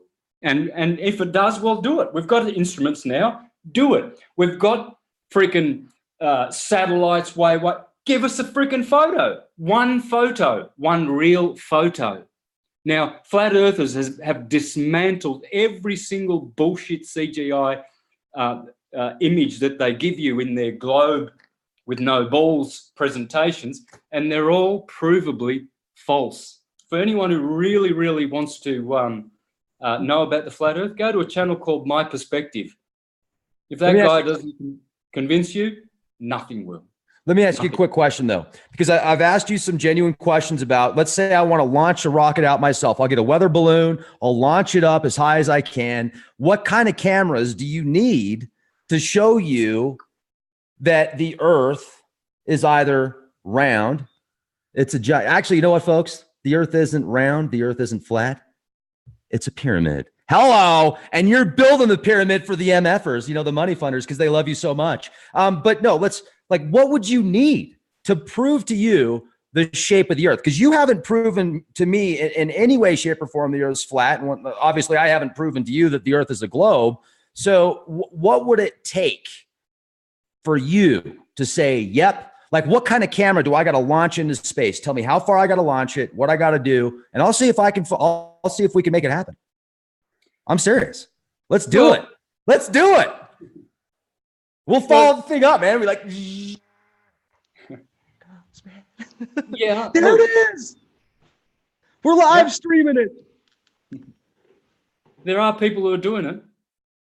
there are people out there doing it, and it's absolutely it never has any curvature. I've been up 30,000 feet. I've flown to Los Angeles. I've flown to Europe, and I look out my left window, and the horizon is at eye level, and then I look at the right, and I see the horizon, and I think, hang on a minute. Not only should the ball be curving that way, what about that away? I shouldn't be able to look out my left and my right and see the horizon, which was, I should have left that for dead 30. I'm 40,000 feet up, and I'm looking out the window, and there's the flat earth level with my eyes in the right, and then I look to the left and it's level. I look front and it's level. I look back and it's level. Where's the curvature? Because the moment you're on a ball, the moment you're on anywhere on the ball, you're always on top, wherever you are. If you're standing, let me get a ball. Well, so if you're standing here on the ball in Italy, and I'm standing here, it's fucking ridiculous. It's so stupid. Well, no, but think about this too. I mean, here's a ball. The thing's huge. I mean, I don't know how many miles the Earth is supposed to be in circumference. You're going to have to be up more than 30,000 feet to see the curvature, right? That's right. Well, you can't see it even up there, but from sea level or from 40,000 feet, it's always coming up to you all around, not just one side. I mean, you know, fair enough if you were here and you were just looking, if you were about here and you were just looking one way, you know, but you can see mountains over here, and then you look to the other side and you see mountains level and clouds. You see, this is why you see the clouds like a roof going down, down, down, down, down, down, down. But you can see that they're going down because of your perspective, not because they're curving. You never see a plane over in the distance. You never see it actually curving. Like, you see them over in the distance. You should see them starting to do that. But you don't. You always see they drop lower, they go lower and lower, but they're always flat compared to your eyes.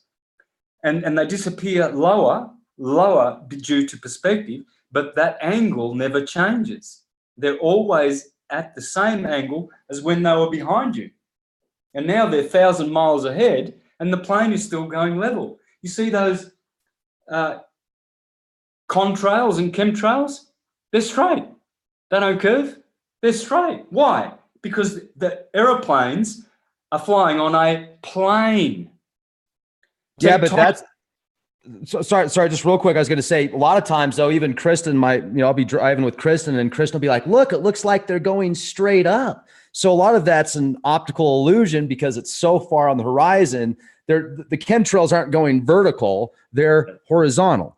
So I mean, you're going to have to be up a lot more than 30 or 40,000 feet to see curvature on the planet. You're going to have to be up probably over 130,000 feet to see curvature. Well, but you can't have it both ways, because all the globies say you can see the curvature from the ground. You know what? I'm not saying that. Not all the globers say that. There now people that believe the Earth is round and don't have enough knowledge might say that, but that doesn't add to the fact that it's flat or that it's round. But they actually make films proving how to do it from the Earth. You know, you see some people who get pictures of those bridges that seem to dip down and everything, and they give that. I know, but then you got people that do flat Earth videos that say, "Look, that guy said he went to that guy is an astronaut and he's not really in space, so that means the Earth is flat."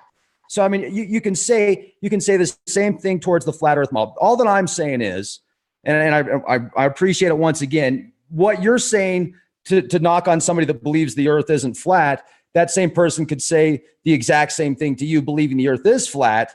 And it's just kind of throwing things back and forth. So I really think the best thing to do personally is let's do it ourselves. Let's get something that can launch high enough into space so we can see what it is. If a GoPro won't work, let's get something else. Let's do it. Let's quit arguing about it. And like, we're not arguing about it. We're having a healthy debate here, but there's so many people, including myself, that if somebody comes to my channel and they say that I'm an ignorant a-hole because I don't believe the Earth's flat, and they start calling me a demonic Satanist.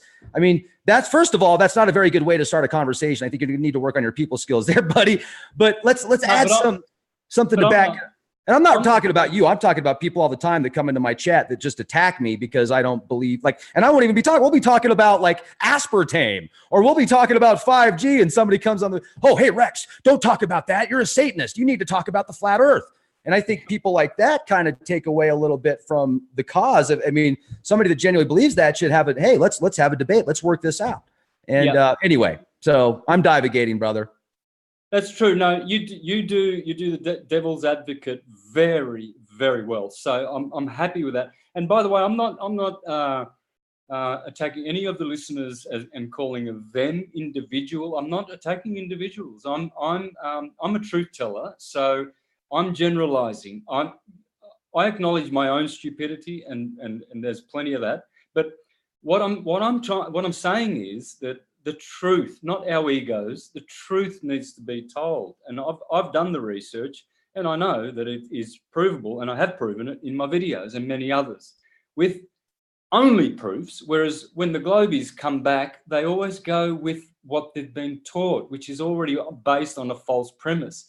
And then, you're always basing arguments on the false, like you said, some of the false arguments of flat earthers. Not everybody has complete information. Some people are still just, working it out. But I'm not attacking, any individuals at all. Otherwise, I wouldn't be doing this. It's not about individuals. It's about the state of humanity. We've been dumbed down, and we are stupid. There's so many stupid things that we believe and we do and practice blindly, and look at the results. Everyone's dying and sick and depressed, and there's wars and there's economical, who knows what's going to happen tomorrow. Everybody's living in this fear. It's because of these big lies.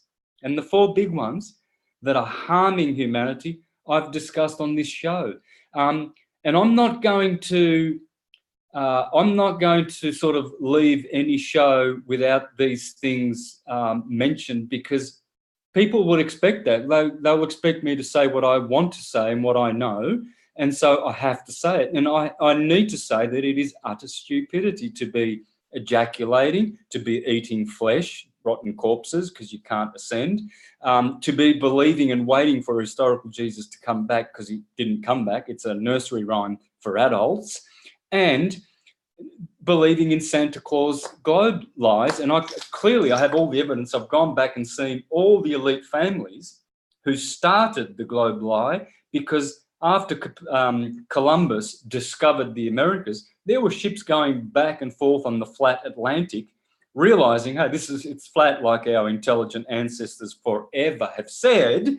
So then they spent the next 50 years up until 1514.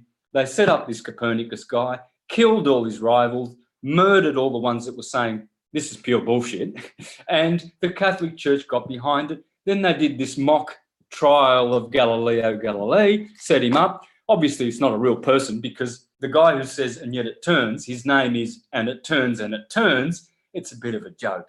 So when you start seeing these jokes time and time again played on humanity, and knowing and having done the research that I've done, far deeper than most people, I've spent my whole life researching, I know these things are absolutely accurate that come out of my mouth.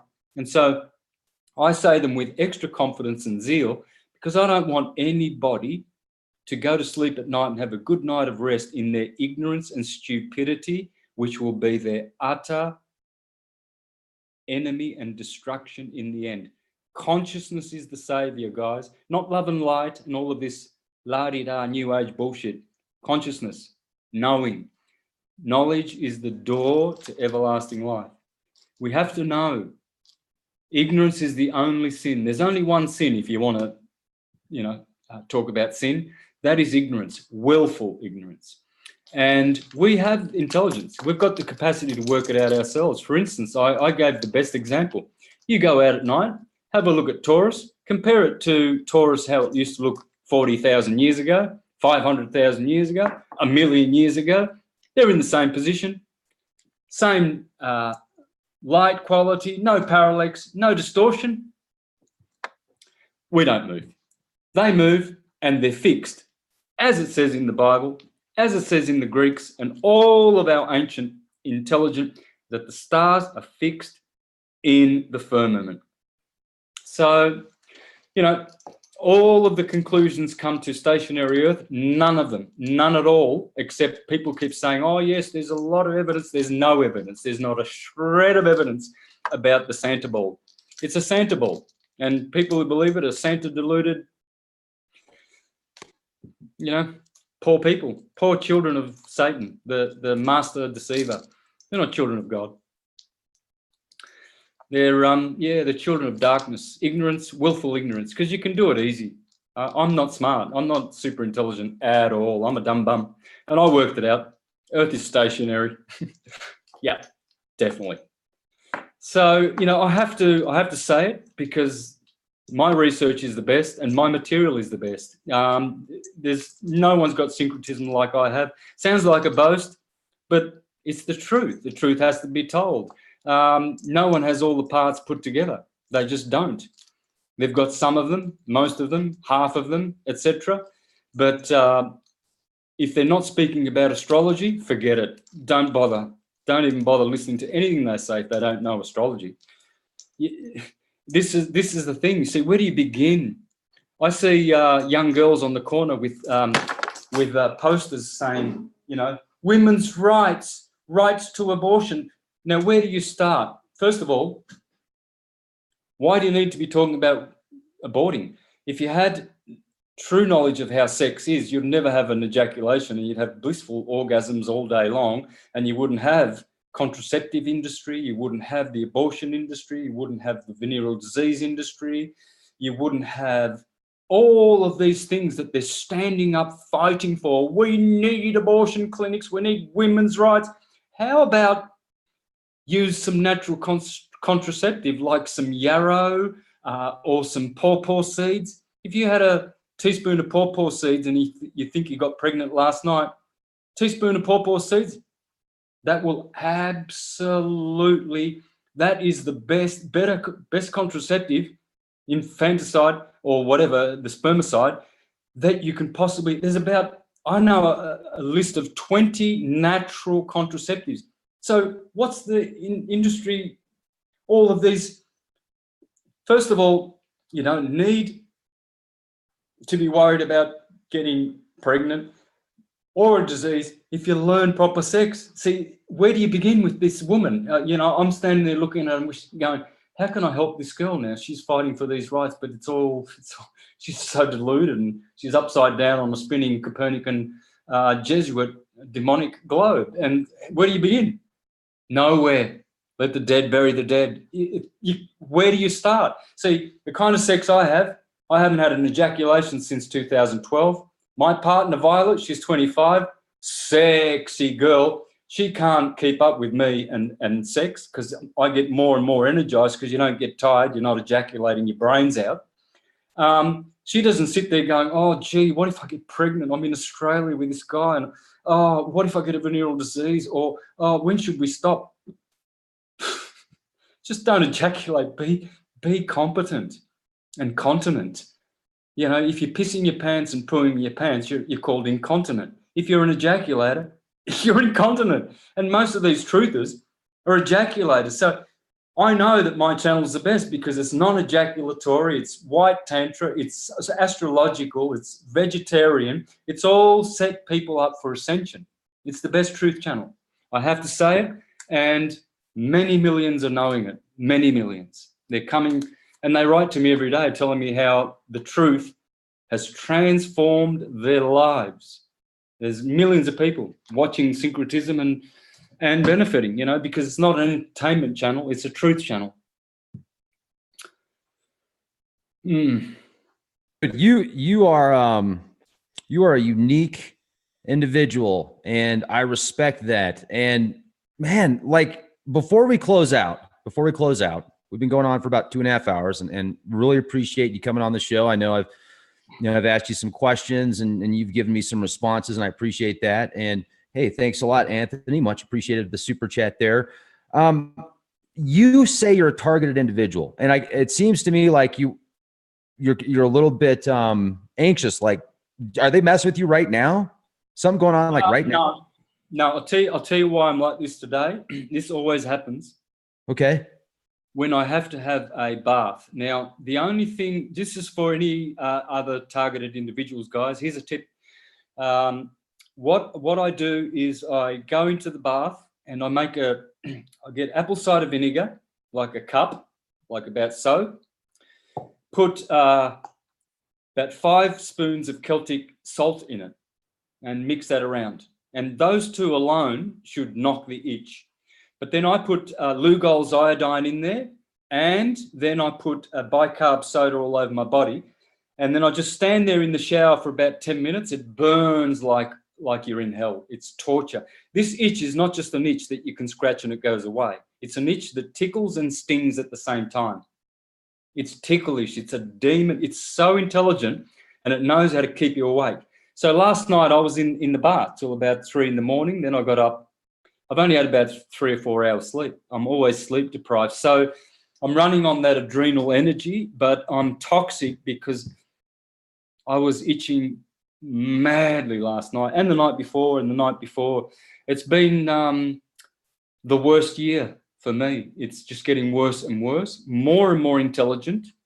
And then what I do after I soak in that is I start running the bath, and I put 4 cups of Epsom salts in there, essential oils, bergamot, cinnamon, lavender.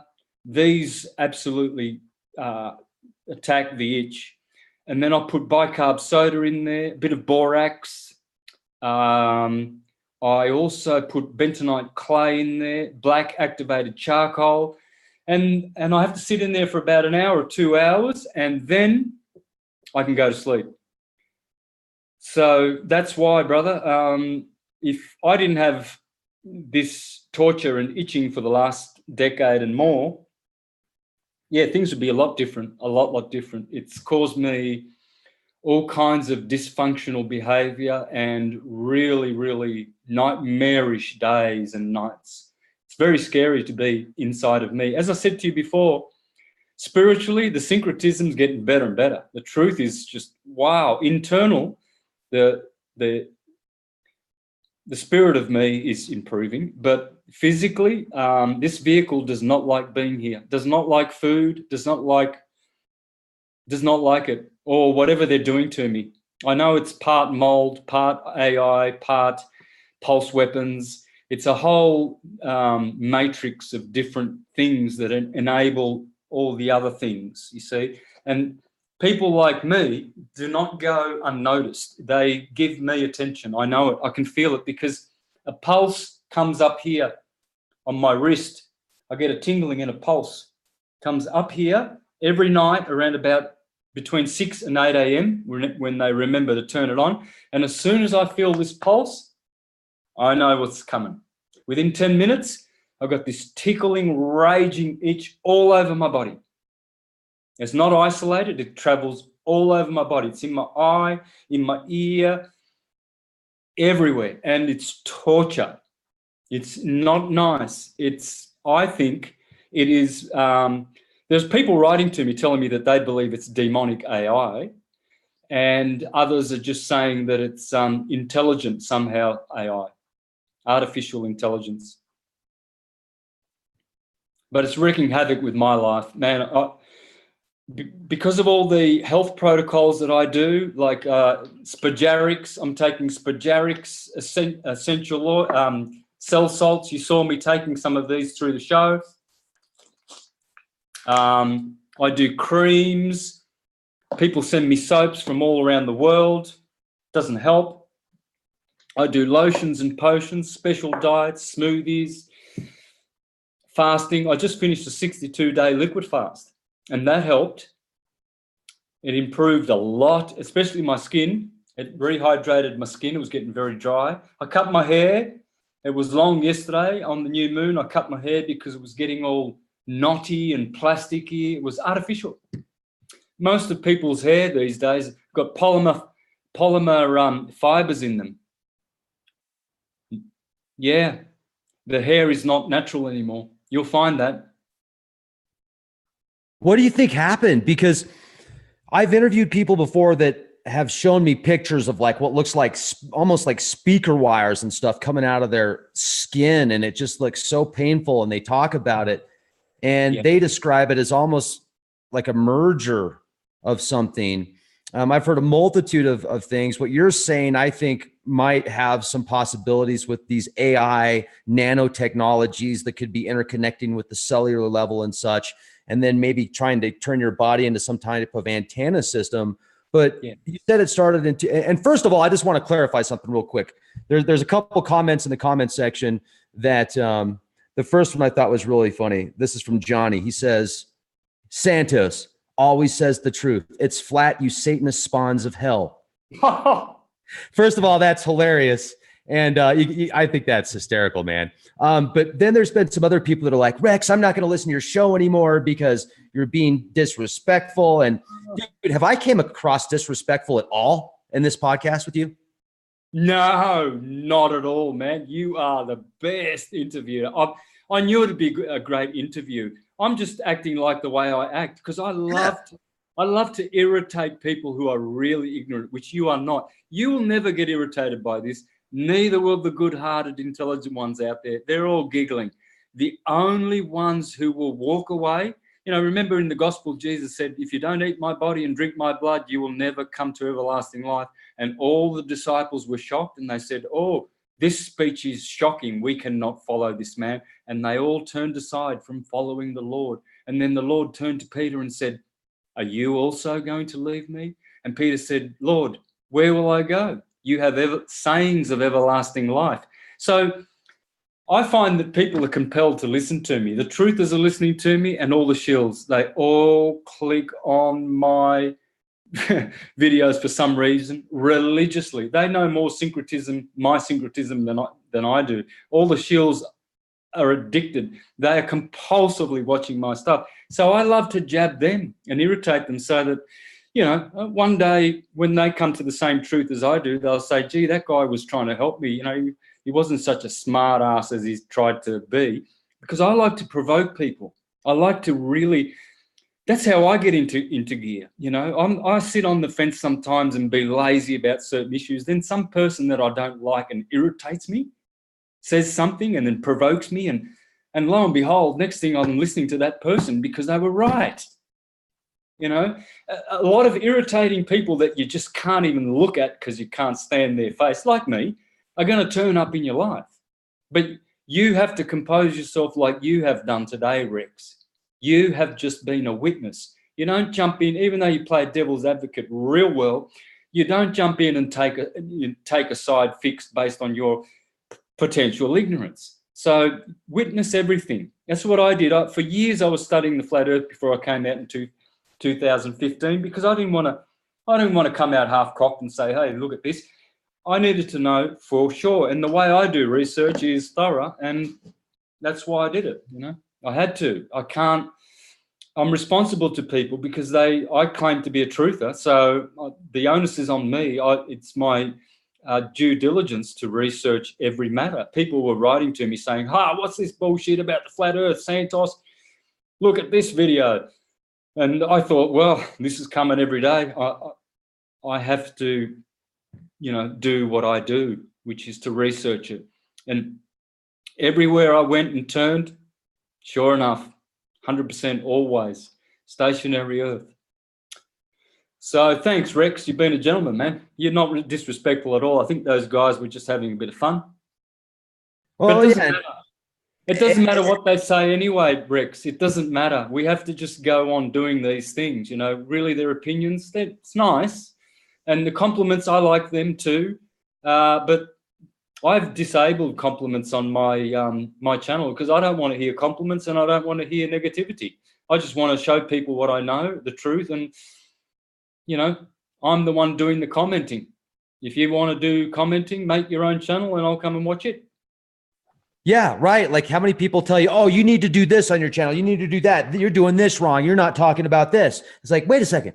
Well, instead of you complaining to me, why don't you do what you're telling me to do? I love that. And folks, this has been a healthy conversation. Certainly Santos and I have different beliefs. I clearly believe the earth is not flat, but hey, I think it's a pyramid, man. I think it's a big pyramid scheme. So that's my conspiracy.